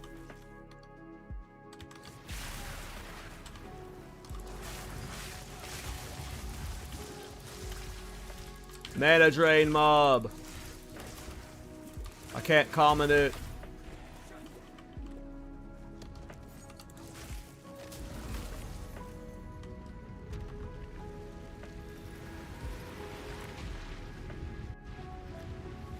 Look, the decision I have to make is, do I do the offering build on the private league or not? Or do I swap to the main league?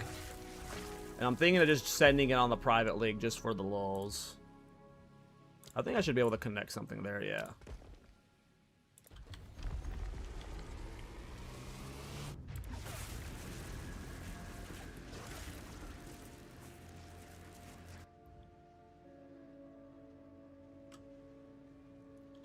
Try not to get lost.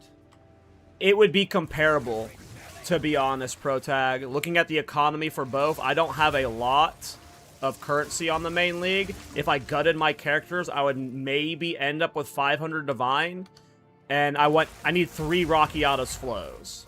So, or at least 2, which would be 400 divine on main league. So that would just, like, if I gutted my entire characters, I would maybe be able to afford the setup on the main league.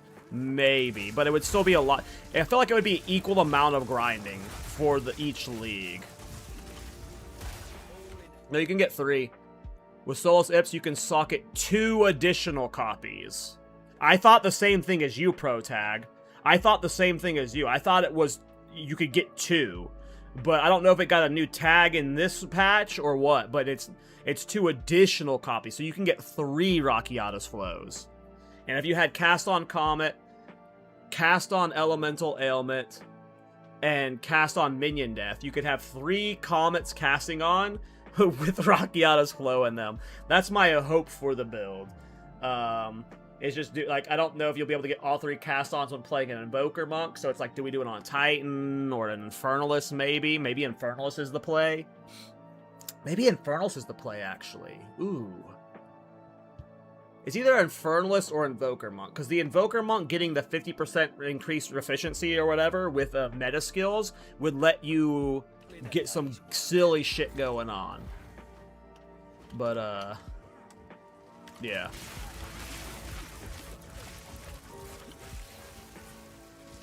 I've been wanting to do a Solus Ips build for a while, and now I've been inspired by, Surfer, so...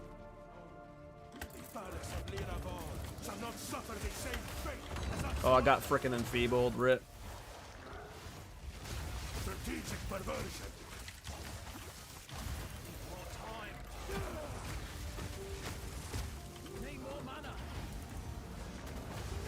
Oh, he teleported out. I've got like no life right now, so if I get hit by anything, I'm probably in trouble. We need to call him ASAP. There we go. I can't tell where these are landing. There we go. You said you were sick of cast-ons? Listen, this is a different cast-on build. Now have full access. Use Shinkan's console to open a path to the Royal Access Chamber. From there, we will be able to gain entry to Exil's private chambers on Another medallion. I don't see that build working on Witch Hunter, so I wouldn't be able to swap this character to it. Where does Arbiter end up? Architect keeps ending up right in the middle for me. I can't get him to one of the side rooms. I'm not trying to farm her yet. I still need more bait rooms down, but he always spawns in the middle.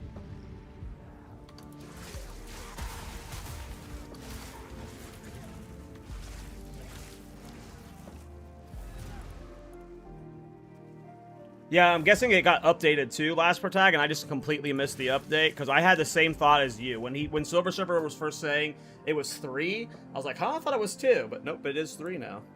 Guess it got updated.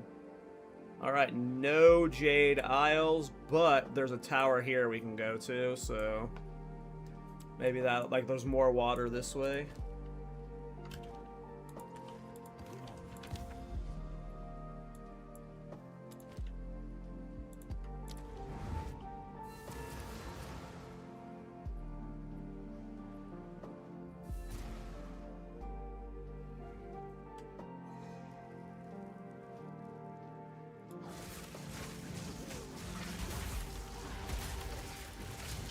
Oh no, I wasn't paying attention to. Oh, that's cooldown recovery rate. That's not player recovery rate of healing, so we're fine.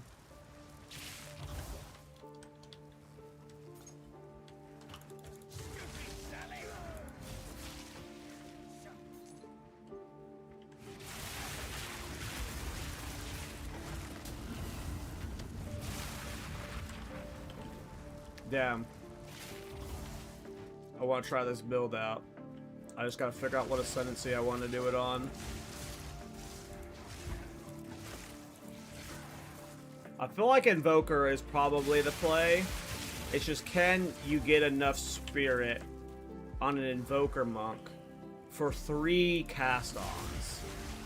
And then if you can get enough spirit for 3 cast-ons, can you even afford 3 cast-ons with all the efficiency passive still? I have no idea. But that would be my hope, is getting enough spirit to where you're at 300 plus or whatever needed for all 3 cast-ons. Cast on minion death, cast on elemental ailment, cast on crit. And then you would just have your offerings pooing on everything.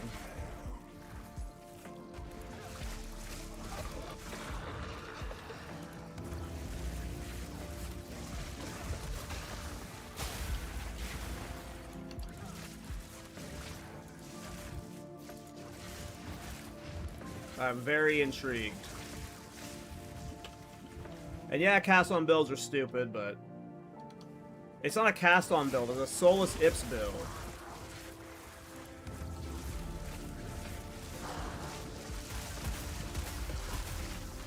Though I do still want to play with that innervating attack. Am I dead? Not a mana. Took a lot of damage there from the cloud. I want to play that innervating attack too, though. So I might get baited by that skill too.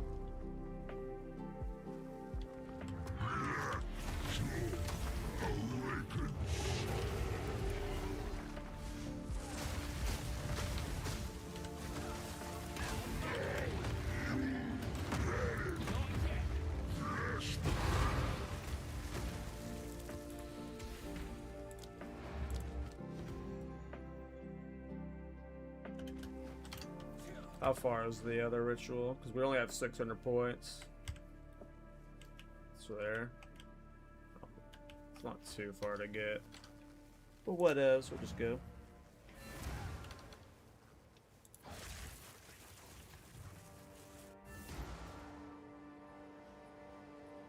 You can easily run all 3. I tried Caltrops, cast on everything Invoker, ran into trouble.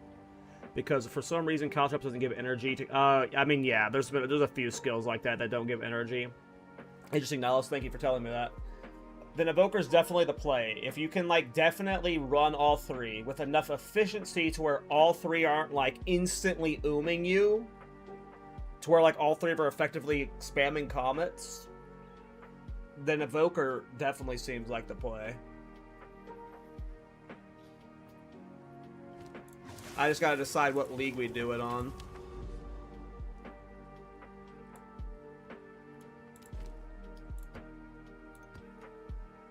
Oh, that's a map we probably don't want to risk breaking the tower with. Oops. Just get an easy waystone 15. And then get the grand project going. Reveal me a Jade Isles, please. If I can get a Rockiatus Flow in this league, then maybe I'll do it on this build, on this league. Because I really don't think it's gonna be... It's gonna be a grind either way. Unless, like, I got, like, a viewer handout for the build. Which maybe I decide to do. Like, maybe I decide to do it on the main league.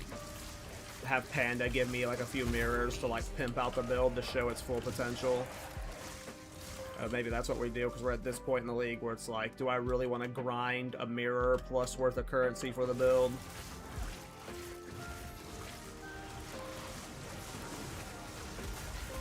We'll figure it out. Currently on private league? Yeah, I'm playing in the private league. Yep. I am in the private league. Hey, later, Sulfur. Either way, thanks for showing me your build, man. If I play it or not. Yeah. I mean, I'm used to butt tier off meta builds having their problems. I mean, I've been dealing with a lot of frustration with this builds, and plenty of other builds are goofy. So at that point, I'm used to it. But it's definitely a cool setup, man. So look forward to seeing the videos. Later, man.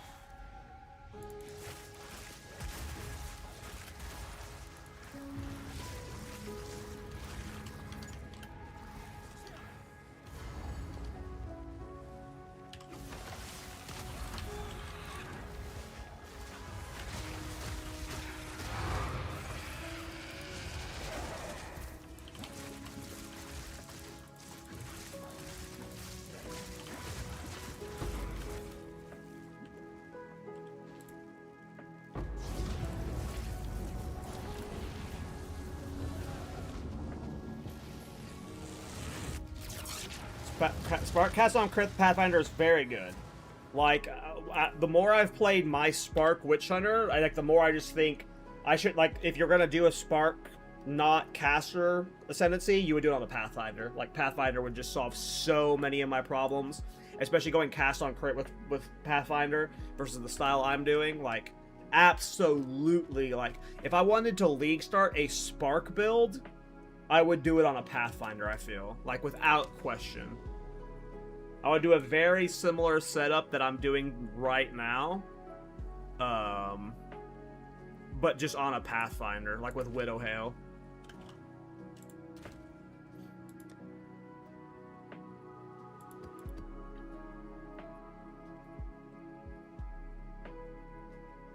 Yeah, I feel like everything for Pathfinder, like the passive stuff where you can make the efficiency of your skills better. You can make it deal more damage or get in defensives.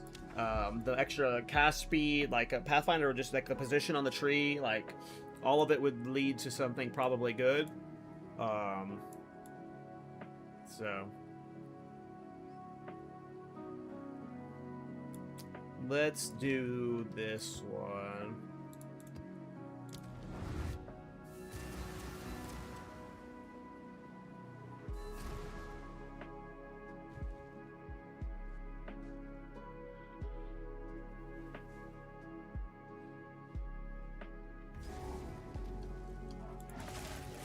I have no idea on that one, Seth. I have no idea. One down. Who's next?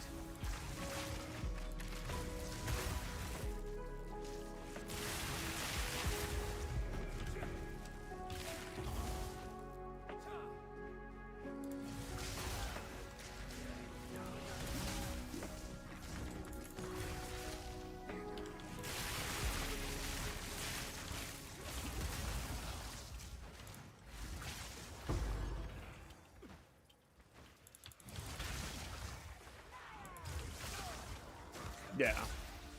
I definitely, like, fell in love with Spark builds with this build. Like, I definitely want to do another Spark build in the future. I would love to do like a full Spark build too. Like this is like a Spark build for like mapping and then Comet for bossing. Like I might transition this character to just a full Spark and then ditch the Comet stuff. I'm not sure yet.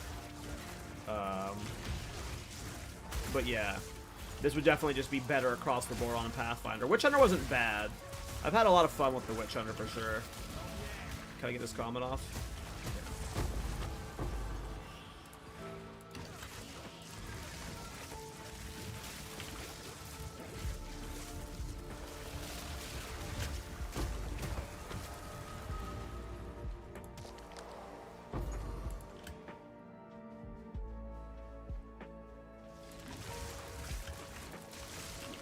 Yourself get surrounded by lightning mods.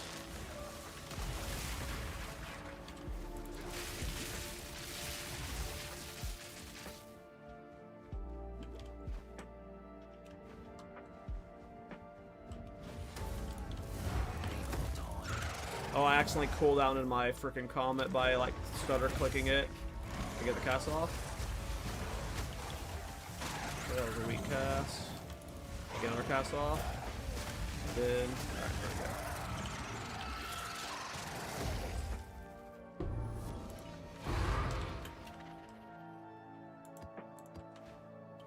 Yeah, I think Evoker Monk's the play. If what Nahus says is true, where you can definitely get like over the 300 spirit needed to use all 3 cast-ons, but even without that, even using only 2 cast-ons, it seems like that would be the play. Either that or Infernalist. Like I could see Infernalist being really good for it too. Like Infernalist might be really good for it. Also, obviously, Abyssal Lich. All roads lead to Abyssal Lich when you're playing caster builds. So, all right, I'm not seeing any indication of a mini Citadel. I'm not seeing like any swirls or anything, and it doesn't look like we have any good towers we can hop to right now. Like all the towers that we can go to are reasonably far away. So I think we'll just do this assembly.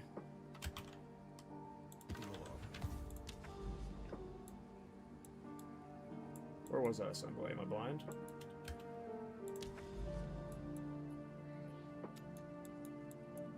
All right, I was down here. There it is.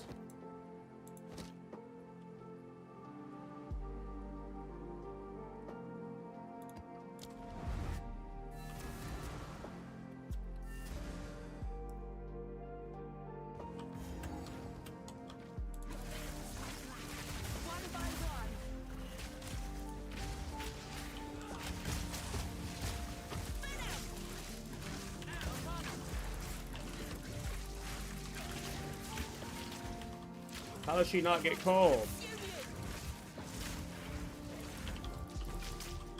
She's annoying, so I'm not getting good leech. I need enemies I can leech off of. Just got cursed with elemental weakness.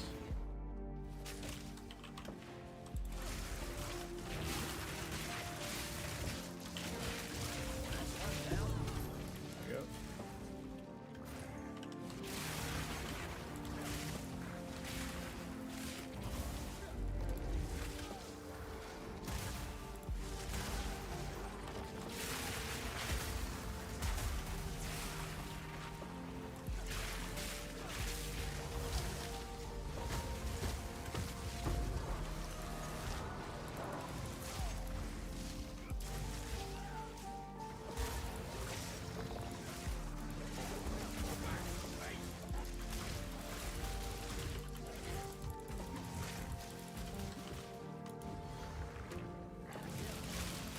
Oh, dead. That hinder sucked.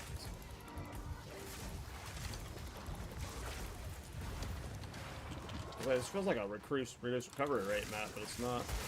There's just not much density, so I'm not getting big leeches.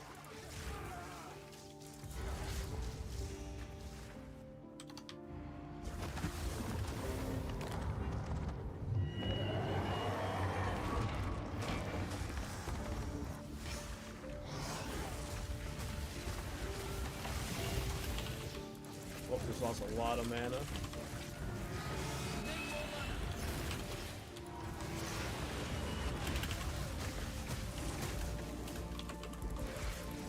trying to die this fight, apparently.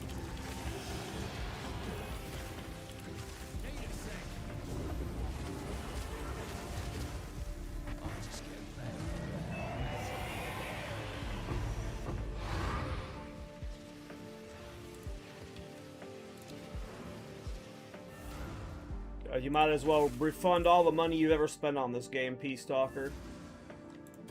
They are a disgusting, evil company that doesn't deserve your money. I would never watch another PoE stream again. I would never play this game again. Fuck them. Fuck everything they stand for. I have no idea what changes you're talking about, though. I would have to see. Ooh, I thought I saw something. It's always, it blows my mind when you have these weird connectors.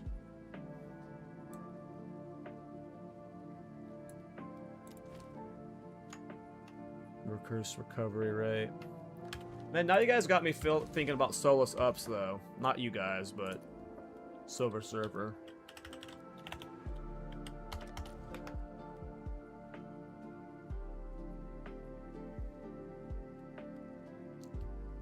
This helmet's cool.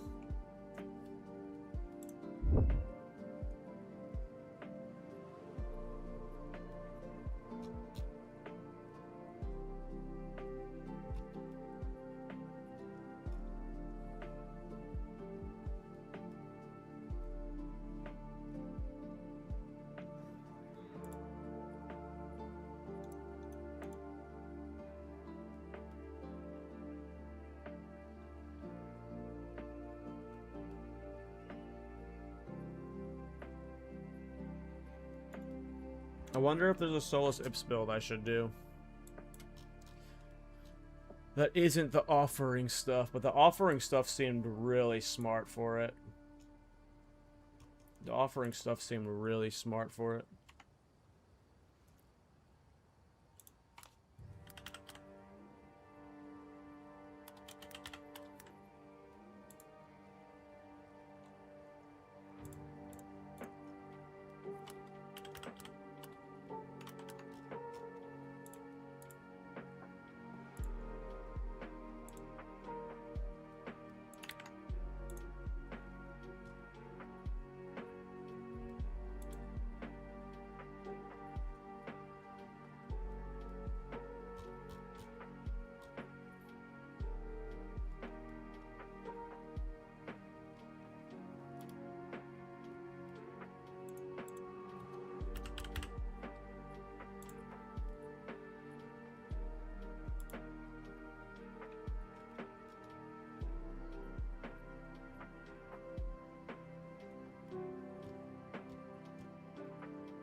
Oh, I hate my brain sometimes, you guys. Am I actually going to be leveling a new character tomorrow?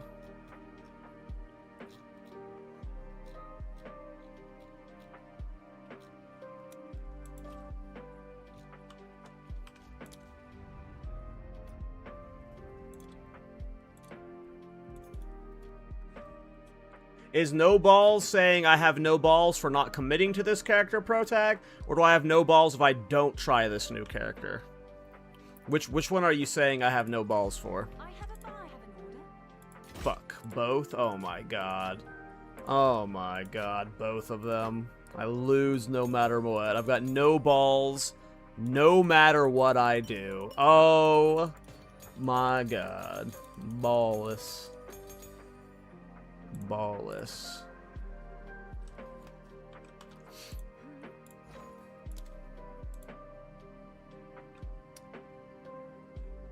Do it when you get rich. I just don't think I'm ever going to get rich, though. But sure, yeah. I mean, it wouldn't make sense. If I was doing on the private league, I would do it after getting rich, right? Oh, I came here to check how much Natolls sold for, because I have an ul Natolls that I led to Silly Lily. So I could sell my ul Natolls for 300 divine. And that would fund a majority of the build if I gutted, like, all my characters. It just doesn't... Yeah.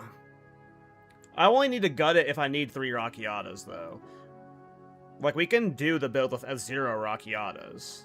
Because you have 3 cast-ons going. You don't need Rockiatas. Just Rockiatas is what makes it fucking stupid. How many times have you done the campaign already? Yes. All of the times.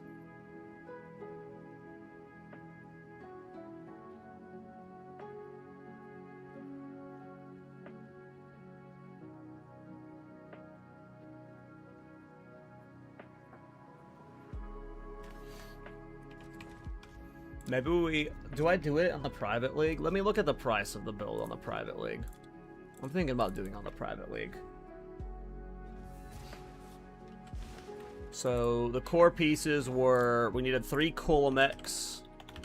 So we needed 3 Coolmex Dominions. Those are 2 Divine per. I don't think I have any. I don't even know where that drops.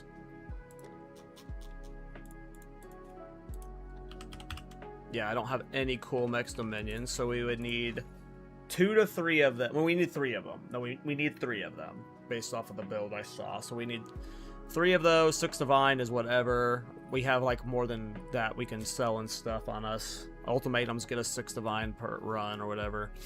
So that's no big deal. What were the other items? It was Solus. Solus was a... I don't think we need a crazy roll on it. Solus Ips was 1 Divine, 10 in Chaos for the cheap one. We would want the increased attribute requirements as low as possible, and on the base one is 25%, so we just take one of those ones.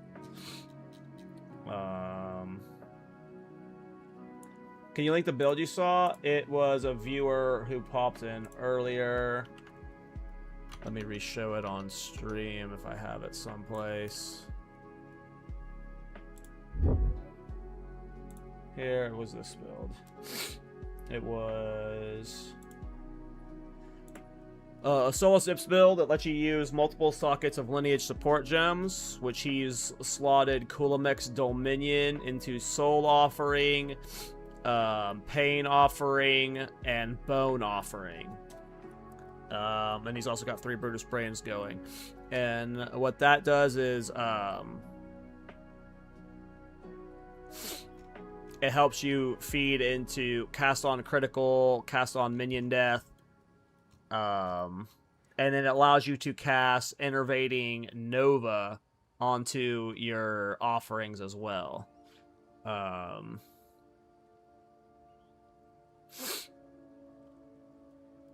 So he's got like a really fun cast on engine going with Solus Ips. It's very much off meta.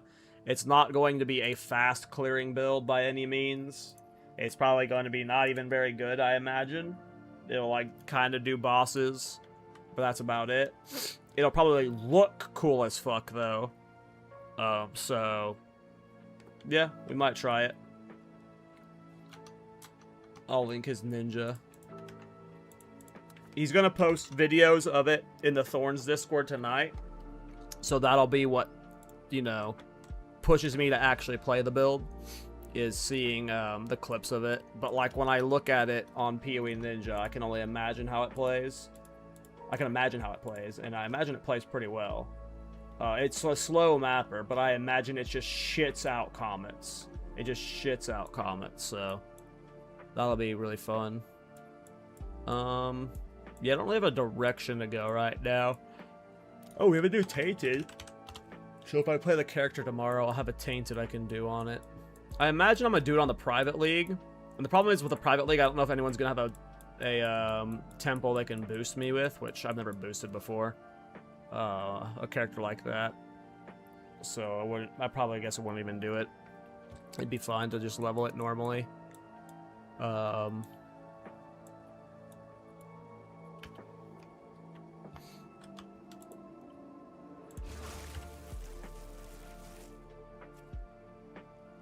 Yeah, I've always wanted to make a build with this, and that is a cool way to do it.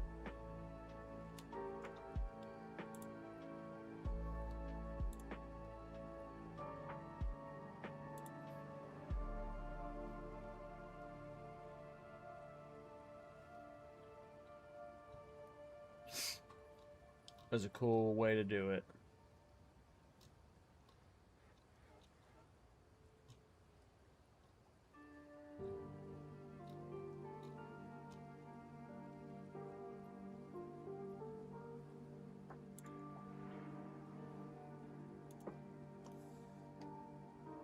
Alright, that was a nice little 4-hour stream, but it is 1 a.m. I am going to be going to bed, guys. I don't know if I'll be playing a new build tomorrow or not.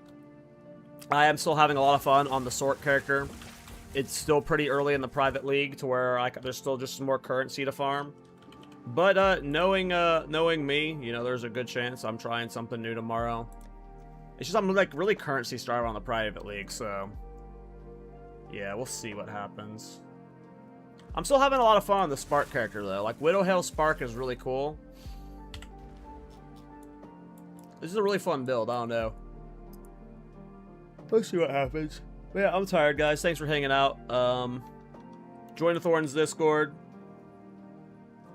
And, if you didn't watch the podcast, let me get a VOD of let me get the podcast episode. We did the podcast with Rax.